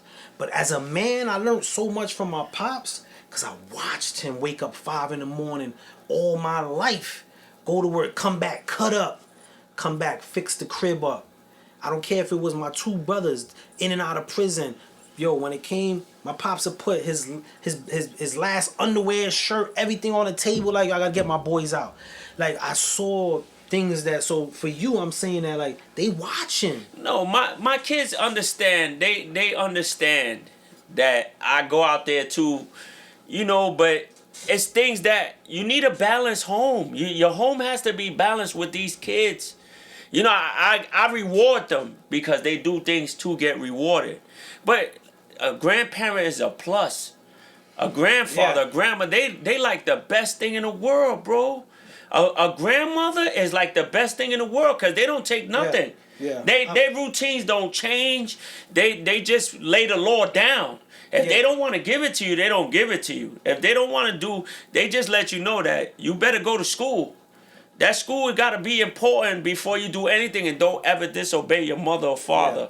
Yeah. You know, a lot of kids, that's why a lot of kids, I think, are like this. They don't have the guidance to put them over where they need to be. They don't even provide these kids nothing for them to even enjoy life. They don't even know what life is, the little things. Yeah. Just the little things. So by giving it to them, look now, Spud, the kids are shooting up schools. The kids will kill you for a pair of sneakers. Spud, we was happy to get a pair of sneakers. Yeah. That one sneaker, and look, you one of the lucky ones that have a 2 household family member. Yeah. A lot of kids don't have a father. Yeah. A lot of kids don't. They ain't live with their moms. You know, they live with grandma. And that's the worst part, cause they live according. They just live. So, you know, having a household with these kids is so dope when you could get it from both sides. And me, that I didn't have it, and now that I have my kids and we together, it's like so dope, bro. It is. And to see them grow, and you know, I'm the bad guy in the crib. Like, I make them understand, like, yo, you in trouble, you gonna get in trouble. Like, it's gonna get worse for y'all. And that's a balance. But I'm lying. I'm not even the bad guy. I'm the guy they come to when they, you know. Dad. Yeah. I'm the hurt. I'm Dad. the hurt. But I get it. I'm the bad guy. But they go to their moms. They get crucial, bro. And that's one thing I always want my kids to understand. Like, they good. I just want y'all to finish school and do what y'all need to do. I want y'all to succeed. Yeah. You know. And I'm putting both hands up. Right? I'm no parent specialist, y'all. I'm no parent specialist, but I'm gonna say this to all the parents out there. Don't forget that they're human, right? Yes, they are our kids, but they learned behaviors, things that we do. We might install perspectives in them that might change. We might see things in them that we feel, no, where you get that from? That's not how we do it. And don't be fearful to have the conversations on the whys, the hows, and also hearing their viewpoint. Now, not saying that they run the household, but having that conversation. I grew up in a household where we didn't talk. We just did. Yeah. We just did. Pops did what he was doing. Mom did what he was doing. You went to school. School was the biggest thing, especially in the Jamaican household. School was everything, right? But we didn't talk. We didn't have that conversation. And I see right now that in this generation, we so big on everyone being in touch with their feelings and allowing people to feel and boys to cry and girls to be strong and all that. And I hear that. Don't speed the development up of our youngins, people, please. Emotions, and I'm not a psychiatrist, but I deal with a lot of kids, and I'm realizing that a lot of kids right now are so tapped into their emotions that it's confusing. And I had to tell an adult counselor this. I said, yo, how do you deal with stress? How you deal with sadness? How you deal with everything, right? And they were like, oh, it's a much. And I was like, now, you have outlets, you have restraints. Some of us as adults, we have religion, we have the concept of going to prison, we have love, we have strength, we have worry. A lot of things that confine us in how we feel. And then you got a young one that we're installing bundles of emotions with and be like, no, be in touch with your emotions. And they still have to develop the empowerment to understand their emotions to their reactions. I'm watching kids I'm watching more kids in my life drop to the floor, screaming, talking to their parents, saying like, no, give him the space to give him the space to what? He's still developing the concept. Like, I'm not saying just whoop him. I'm not just saying that, but no, you gotta just remember they are little beings that we have to help guide. You gotta whip them, bro. Whip them Listen, I do like But what's the kid's grandmother name? Groves. Miss Groves, Miss Patricia. I know you will whip them with no problem. The grandmothers don't play that. I live in my house with morals. You live like you getting a whipping. I didn't want to. If you whip, I'm sorry. I don't want you to be mad. These kids need a whipping, bro.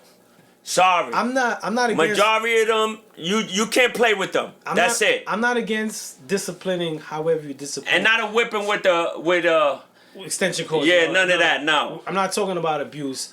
I get what you're saying. Chastise. I could say. I want to say, we boot camp. I like boot camp. Yeah. Boot camp is good. Listen, you gotta get my kids all the time. You know, it's a privilege.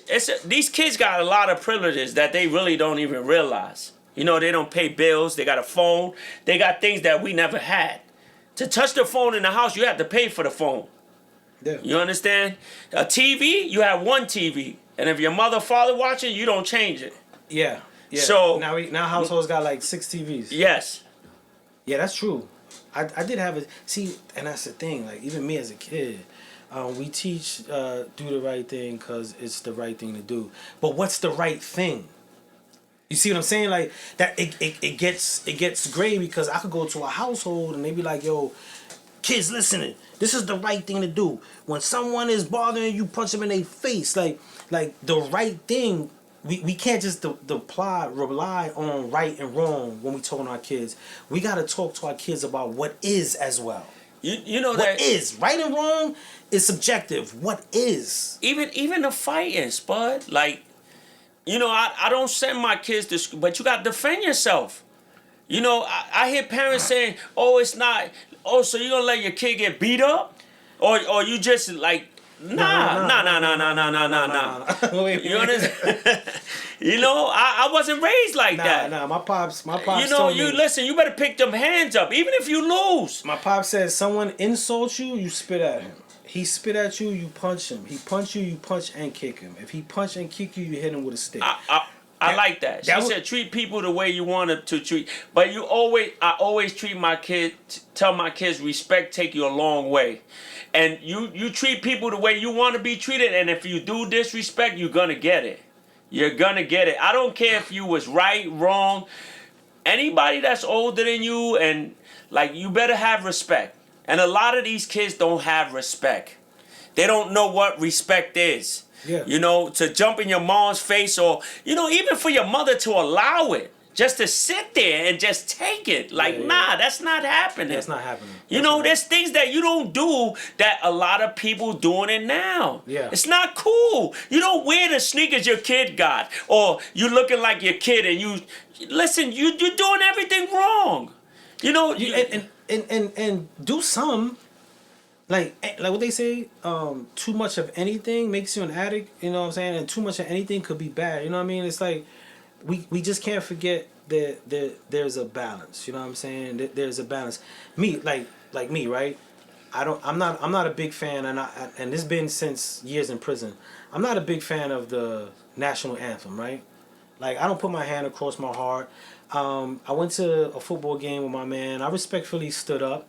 I sat for a little bit. I respectfully stood up. I'm not big on that. And then I could easily install that directly to my kids. But instead of me installing that into my kids, I told them why. Because they came to the Nets game with me.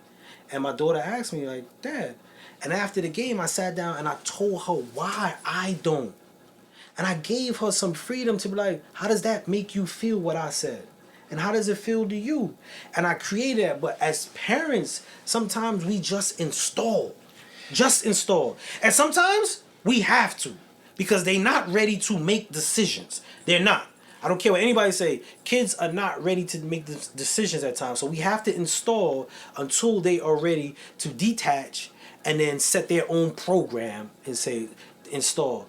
But we gotta, I like to. I'm going to keep it on me. I like to say a lot of my viewpoints and the whys and hear what they think about it. But I could easily be like, yo, y'all ain't going to school saying the Pledge of Allegiance. I could do that. And no one could tell me nothing. Those are my kids. I could do that. But I'm cheating them out of a perspective because now I'm just grooming. And I don't want to just groom, but I just don't want no wandering kids as well. You know, Spud, I never even talked to my kids about that. The Pledge of Allegiance, or, you know, even the stuff that goes on in the world, like with the racism. Like, my kids, they'll come home and ask me questions, and I'll be like, you know, Spud, all I can say that's been going on for so long that I can't even... Pinpoint? Yeah, like, I don't know what to say. So it's like, if I tell them today this situation, another 2 more situations happen. So, like, how can I break it down to them? I just make sure that they understand when they leave this household, you represent me and your moms. Like, you're not going to just do whatever you think you're going to do, and it's not going to have consequences to it. No. You know, and when that's school, you better come home with the right thing, not the wrong thing. You know, I watch people act, they don't even ask their kids for homework anymore. They don't even ask their kids for homework. They don't even care if their kids got homework, I don't think. Yeah. No. And at the end of the day, this is what I'm saying about even if they knock the board of education, if you didn't ask them for the homework all this time, what are you gonna do when they don't have access to anything? But there's gonna be a large demographics that if something like that was to happen, that they have no personal viewpoint to that. It doesn't affect them no how. For some people it might even be easier. You know what I'm saying? And this is why when it comes to these things that could affect us, we have to be in the go how. Because a lot of times in society, what we be wanting everybody to huddle. Right? We want everyone to huddle. And then there might not be one person, or it might be 10 of us in a huddle, and 80 of them not huddling. We, as the huddle, we waste so much time on who's not huddling. Yo, that's why we can't stick together. Yo, y'all can never... Man, forget them.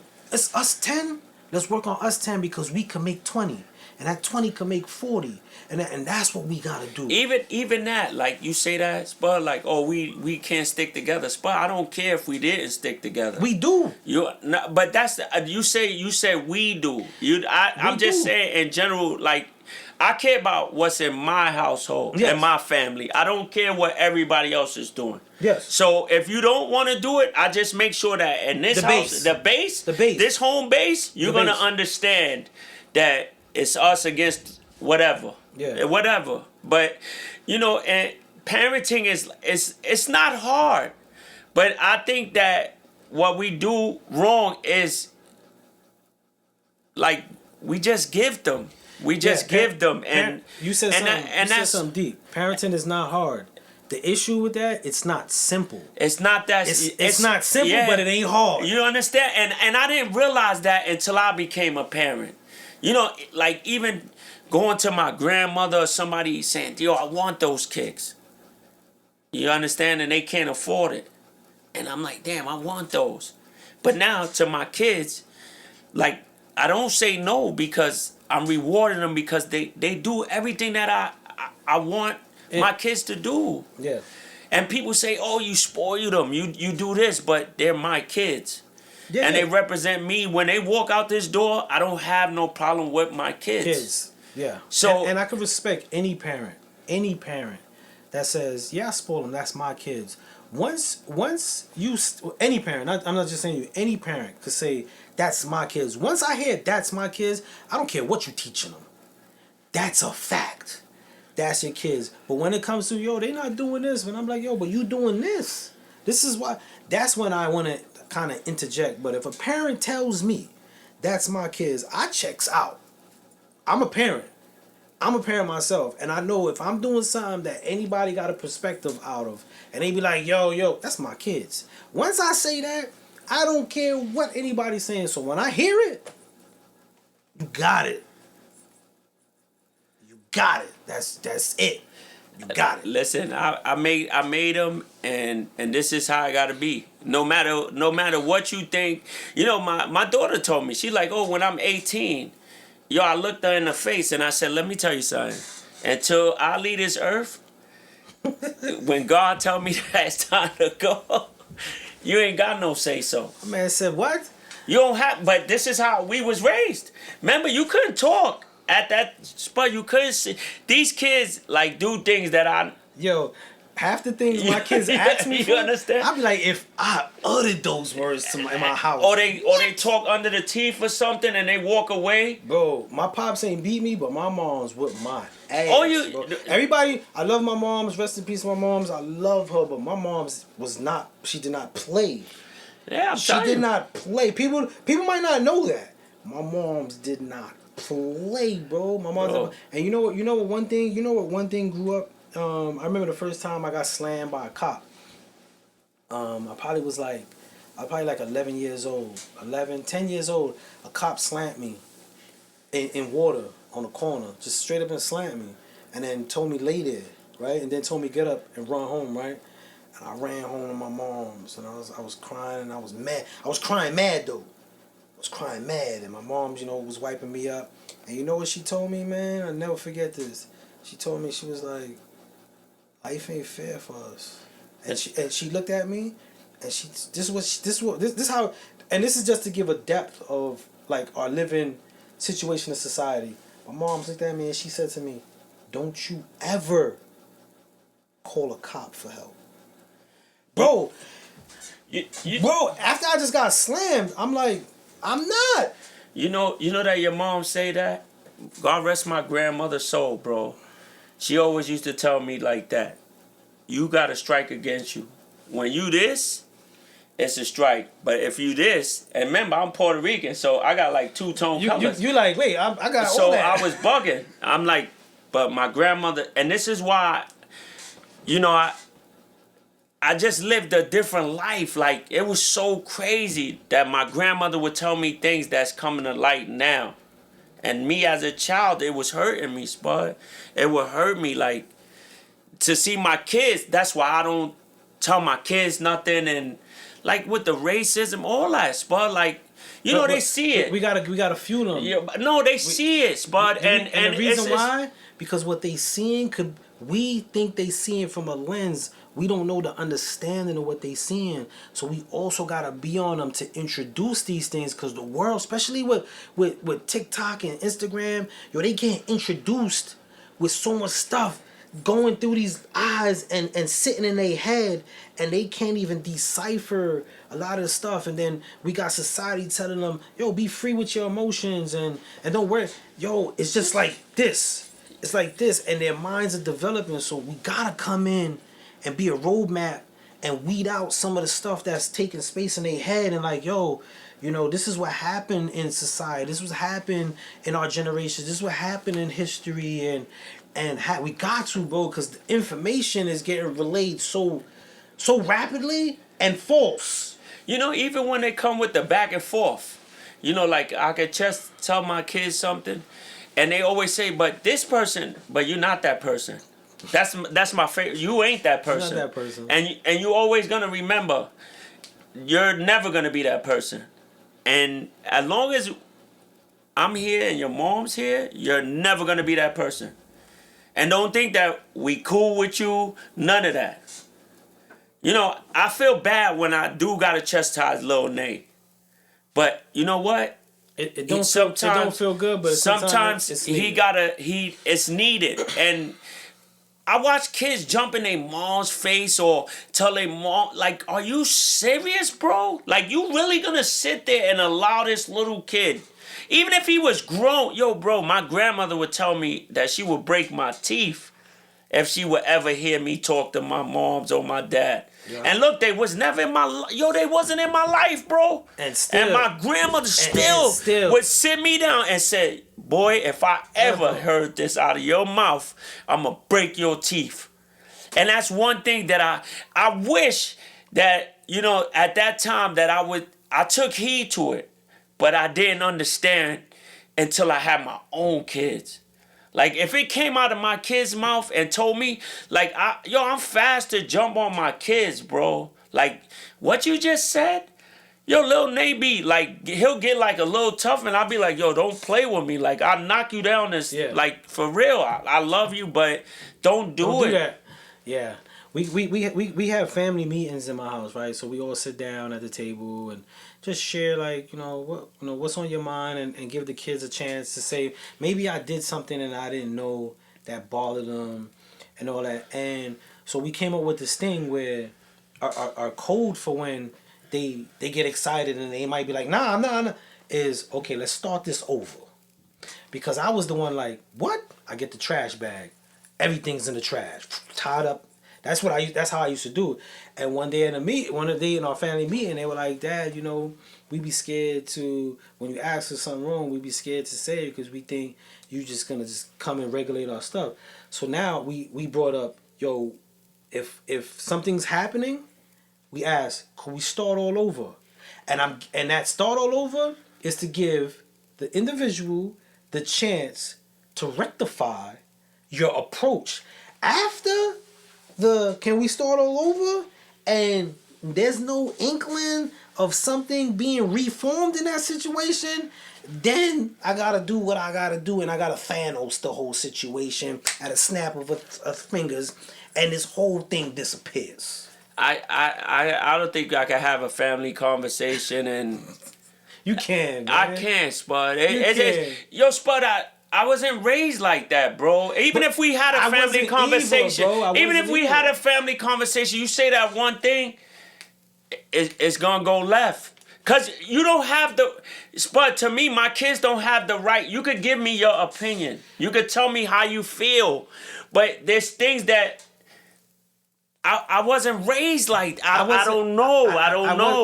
I wasn't raised that. If I was raised the way I was raised, I wouldn't be having no conversations. A lot of stuff that they have, they wouldn't have. I'll be regulating a whole bunch of stuff. It'll be tighter. And I wasn't raised that way. But because I wasn't raised that way, I know that way. So even as a parent, for me, now that I have these kids, I'm growing along with them in my parenthood.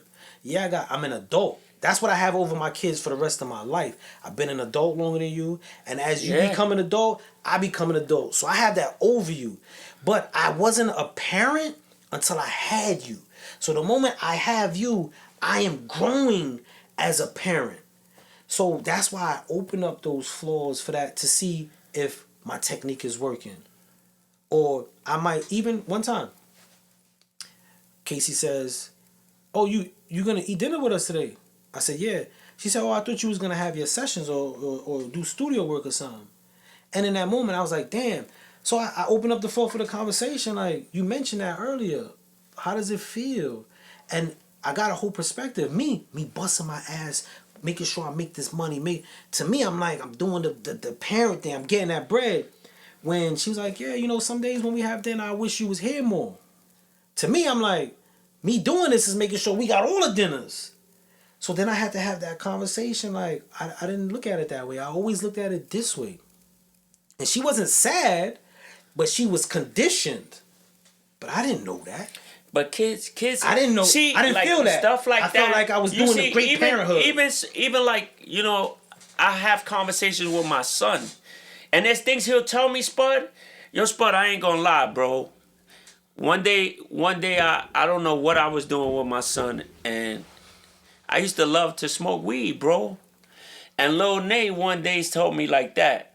I don't know what I did, and Lil Nay said, "Yo, Daddy, you know, could it just be like," I used to always use just give me 10 minutes till if I could go smoke or whatever, and yo, bro, and when he looked at me, I'm like, I tell you one that's even more worse. I'm sitting at the crib and they go, "Yo, what if your kids did it? What if your kids did it?" Like, but I sat home and I said, you know what? My little dude is like, I can't do this no more. And I just woke up like, you know what? I can't let my kids see a bad thing. And like, I don't want them to do that. Yeah. You know, and yeah, you know, they grow up and whatever. But I don't want it to be on my behalf. I get you. You understand? You remember that commercial back in the days? Your brain's on drugs? No, not that one. The dad caught them smoking or doing drugs. He said, "I don't want you to do that. Where you get that from?" "I got it from watching you." And that's hurtful, bro. You know what I'm saying? Like, I got it from That's watching hurtful, you, bro. And as a kid, you know that commercial was funny and stuff like that. But as I got older, I was just like, yeah, they get it. They watch, bro. And they watch, and to hear them say it, or even like we're arguing. We arguing it, and they say it. It's more hurtful to come from them, to not know that you doing it in front of them. Like, yo, it takes a toll on them, bro. Yeah. And they think it's cool. Like, it's not cool, bro. So I do have conversations like that, and I'm a big teddy bear when it come to them, bro. TikTok has warned us. They are restricting. TikTok is now officially restricting our lives. They just sent me a notice right there. Hey sir, next song said, what's the topic? We were just talking about parenting. We've been on for like 2 hours. But this is a good way to come back. This was a really good way to come back because we missed 2 shows. So we having this conversation with y'all, and I'm always excited when my brother come through, man. We always have great conversations, always. I mean, we don't just do this for the show. No. This be all the time. It's all the time, bro. This be all the time. We have these conversations. I get opinions. I ask him stuff, and you know, it's just different, bro. It's so different, man. And like somebody said, priorities. You know, and those are my priorities, and that's one thing that I will take that to my grave. I made them, and I want them to understand I want the best for them. That's all I can say. I dig it. I love them, and you know it's not even hard. It's a learning process. It's not simple. It's not simple. It's not simple. It's not hard, bro. It's not hard. Parenting is not hard. And that's what hurts. Simple, that's what hurts when you talk to people and be like, "Yo, I'm not in my kid's life." Like, I don't even talk to people at that time. I don't even want to. I can't. Like, me and you ain't cool no more. I know an individual who's not in his kid's life, and I get it. Sounds crazy, but I get it. I get it. I get it. I completely get it. It's some circumstances, like you said, it's not hard and it's not simple, bro. And for the most part, if you take the objective of not being in your kid's life because you just want to be absentee, that's some real sucker shit. But if you a dirtbag, be a dirtbag. Go. Yeah, Go, bro. Go. You take a picture with him on Father's Go. Day? Nah, just go. Just go, bro. Leave him? Just go, bro. Just go. If you a dirtbag and you ain't bringing nothing but negativity and trouble into, just go, bro. Just go, bro. Just go, bro. Just go. Just go. And I got a friend. He's a good friend. He's a good friend. I have him in a certain level in place, but he don't need to be around his kids, bro. He don't. And I'm saying that as a parent, and it sounds crazy. Sounds crazy, but I know my friend. And the reason why I could say he's my friend, because he saved my life. He saved my life. Not gave me money to pay a bill or gave me a ride. This man saved my living life, breathing life when he ain't have to. And he did it just because he was my friend. But as a parent, he's no good. If he was on right now, I wouldn't point him out. But we've had this conversation. I was like, yo, your best bet, man, is to just be financially there for Mom Dukes and everybody else.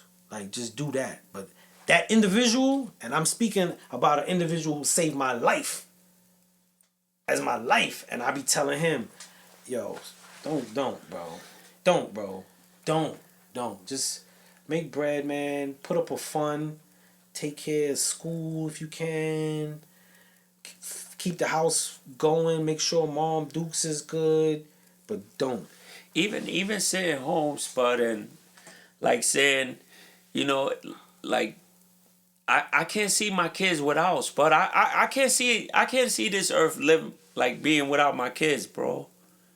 I didn't have a mother and father, so I didn't want to. You didn't want that. You didn't. I can't see that, Spud. Like a household family is dope, bro. It's so dope, bro. It's dope. It's dope. It's dope when it's dope. And I'm saying that to say, I know dudes who grew up in a single household that are amazing individuals because of that. A lot of times as parent, we always looking at our perspective as the pinnacle of the greatness. Like you're speaking, and I understand why you're speaking of a household as a dope and amazing thing. And then there's kids who growing up in a household with two parents that the pops is 10, both they asses, moms is out and about all the time, son is, and they in those households. So that's why I say, like, we as parents, sometimes we be looking at situations, especially at our kids, from a perspective of a lens of our scarred, of where we are scarred, and we got to be careful with that because we're speaking from a place that they don't know or individual don't know. And somebody could be looking at you right now like, yo, bro, you ain't want to grow up in my 2-parent household, bro. Somebody looking like you had your grandma in your life, bro. You lucky. I wish they took me out of my house to live with my grandma. You know how they say, yo, Spud, I always wanted that though. Like to be around my moms and my dad. I get what you're saying. Just to see, even like you see kids like, yo, I wish I could do that one day with my dad. Spud, I don't respect dudes for that. Like we don't even gotta talk. I get it. We don't have to talk. Like Spud, I never wanted to be without them. If I brought them here, this is how we gonna be. As one. You understand? And I respect that. That's dope. I respect and I honor that. And that's cool. And so a lot of my there's dudes that are real close to me that I don't speak to because they don't take care of their responsibilities, bro. Maybe. And I don't care what you going through, bro. Them kids need you more than anything in the world, bro. Yeah. So it's like you always say, the mother can't be the father. No. Never. So my part is to be their father and to be around them. And that's exactly what you're doing, brother. I have to.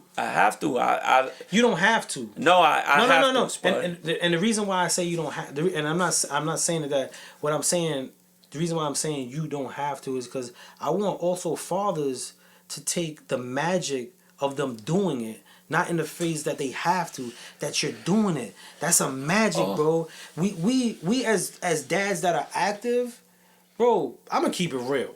I'm gonna keep it real right now. I'm about to switch speeds, and I'm gonna keep it real. As parents, as fathers, as the fathers active, bro. Father's Days ain't the same. Valentine's ain't the same. Nah. Christmases ain't the same. Birthdays ain't the same. You know what? Hold on. None of that's the same. And I'm not saying that we need to be rewarded. But this is why I'm stopping you saying you have to. No, now you don't have to. You doing it because you wish to do it. That's why, and that's the magic of you, Nate. I'm not letting you, as a father, get away with it. I don't care, bro. You know how you say... I'm the mad podcaster right now. I'm not letting you get away when you have to. You know bro. how you say, like, Father's Day, all that, but Bro, every day... them joints be... Every day is Father's Day, Spud. Every day You know, I always say every day, a real father is not... Every day is Father's Day. Every day is Father's Day. Every day is Mother's Day. But That's right. When those days come, we as men that are parents, we've come accustomed to it just being, well, it's cool, man. It ain't about me. It's about the kids. We got cool with that. We did, bro. We got cool with it. I'm not letting it go. I'm not as a proud father. Yeah. I'm not letting it go. He want bro. a gift. No, I don't want. I don't want to give. You want to listen. No, Spud. I want us as fathers to know our magic, bro. Yo, I gotta be there. That's what a man do. No, not like that, no, Spud. You doing it because not like that. You are the man. No, I'm the man. I'm the king. And that's I'm the magic, bro. And that's the bro. I ain't letting you get away with it, bro. Spud. I'm not letting no man. I'm saying. I got my hoodie on now. I'm gonna make sure. I'm about to get sturdy in here. I'm about to get sturdy in here. Yo, I told you. Spud, that's our kids. We're gonna hold them down to the T. Yes, because that's it.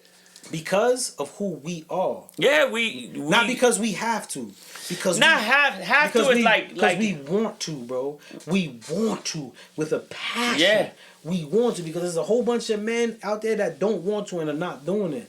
So I never want to minimize our magic of being here. Like, yeah, that's what a dad gotta do. No, that's not what a dad gotta do. That's what a dad's supposed to do. But we doing it. Not because we have to. Not because because we want to, bro. That's the magic, bro.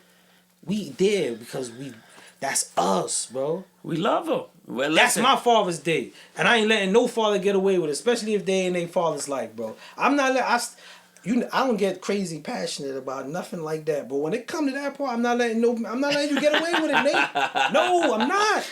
But I don't mean like I have to. I want to. You understand? All right, I didn't mean I have to because I don't have to do anything I don't want to do. I'm saying with my hands crossed now, legs shaking. He's really tight at that. I never seen him like this.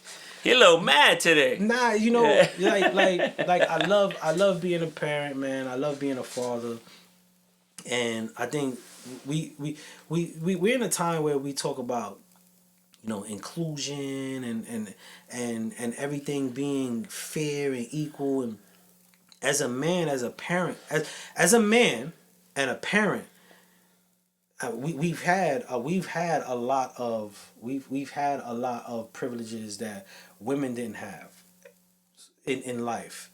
And then I'm gonna speak as a man of color and a parent. We get a lot, and then we get desensitized to the positions that we take in life, and then we take on the responsibilities, and we should, and it's great.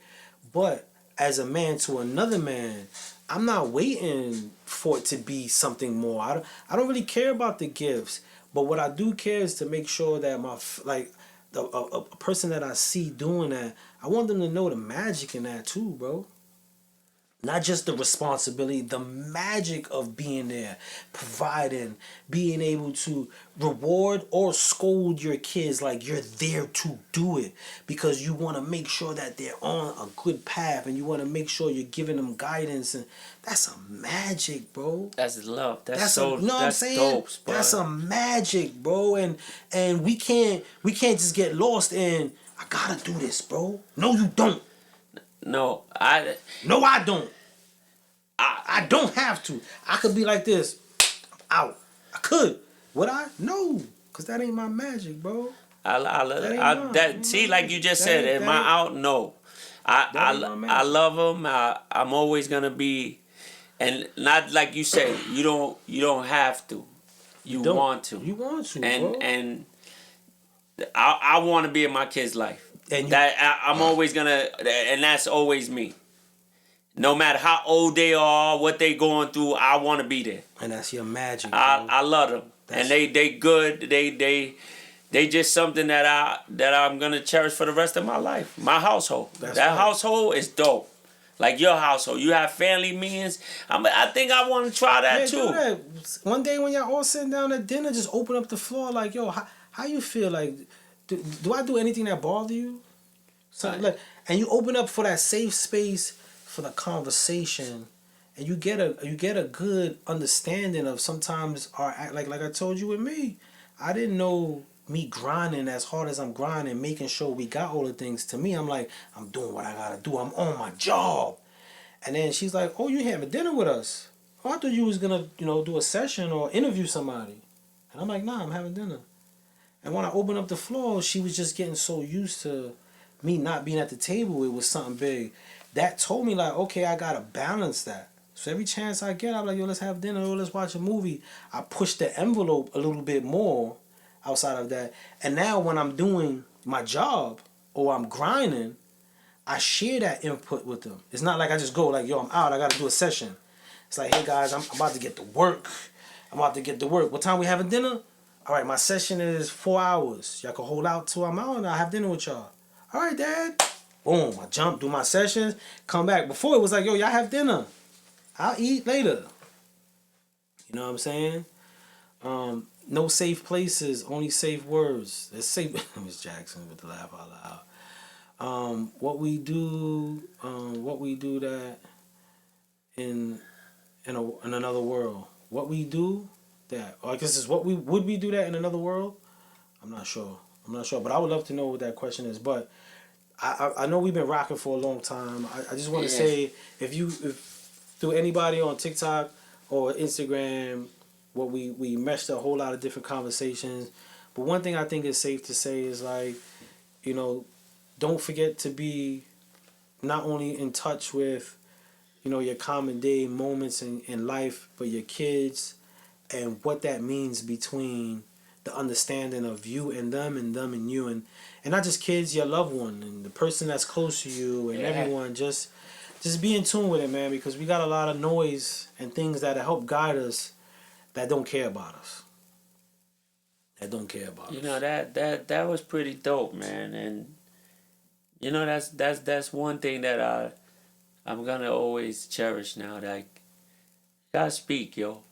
You have to speak. Speak, bro. I always tell my kids, y'all ain't got no say so, but their pain means a lot. No. And what they say, it'll open your eyes, bro. You know what I told my kids? Everybody, I said, yo, this is a dictatorship. Like, I run this. I told them that. This is a dictatorship. This is a dictatorship. But that when we sit at the table, that's like the meeting of the minds. And they know in that moment.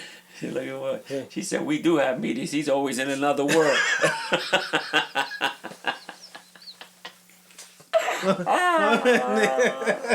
Yeah. I'm sorry. Listen. See? I got like a short. You know what, Spud? I do. I lose track real fast, and I don't understand why. I really don't. Like, I lose track, bro. Okay. See, but you see like right now, right? Just real quick, that one statement brought you to like, okay, yeah, I lose track. it starts a conversation. No, it starts like a yelling. No, Because I'm not paying it. You know, but he said I'm not paying attention. I don't. Like there's things in the crib that they tell me, bro. They be wilding on me, bro. But it be cool though, cause it's dumb. So I just be like, you know what, whatever. Yo, oh man. It's so dope, bro. Like she just said, yo, we do have meetings. He's in another world. What world I'm in? I don't be in the table. I'll tell you that. He gonna come. He gonna come to it all. I try. I try. And keep going at it, bro. I try. Keep going. It's just like talking. Then they start tag teaming me. All of them. They start tag teaming me, so I have no feedback for nothing. And sometimes I don't even know what they talking about. Cause you be in another world. That's why, bro. Oh man, I want to shout out everybody on TikTok as well as Instagram. It felt real good to be back. We missed 2 shows. It was really on me. I was sick, but I'm back in action, man. So thank you all for jumping on today and rocking out with us on this show. It didn't even feel long. We was on a long time, but we were just having a great time, just communicating. So I want to send a big salute to everybody out there, man. Thank you for your time and energy, and look out for us Sundays between 7:30, 7:45. Look for us in between there, you know what I'm saying? But we'll be here Wednesday, if not, Sunday. If not, I'll always make I'm gonna make an announcement like I did last time that the show wasn't happening. But I want to thank you guys. Miss J said thank you. I'm from Brooklyn. I'm Nate. And this is Dungeon Talk, where we offer living room conversation right to your devices, man. Y'all have a beautiful Sunday. Be safe. And remember, keep in tune. Love you, Miss Groves. Patricia Groves, I love you. Have a good night, y'all. Be safe.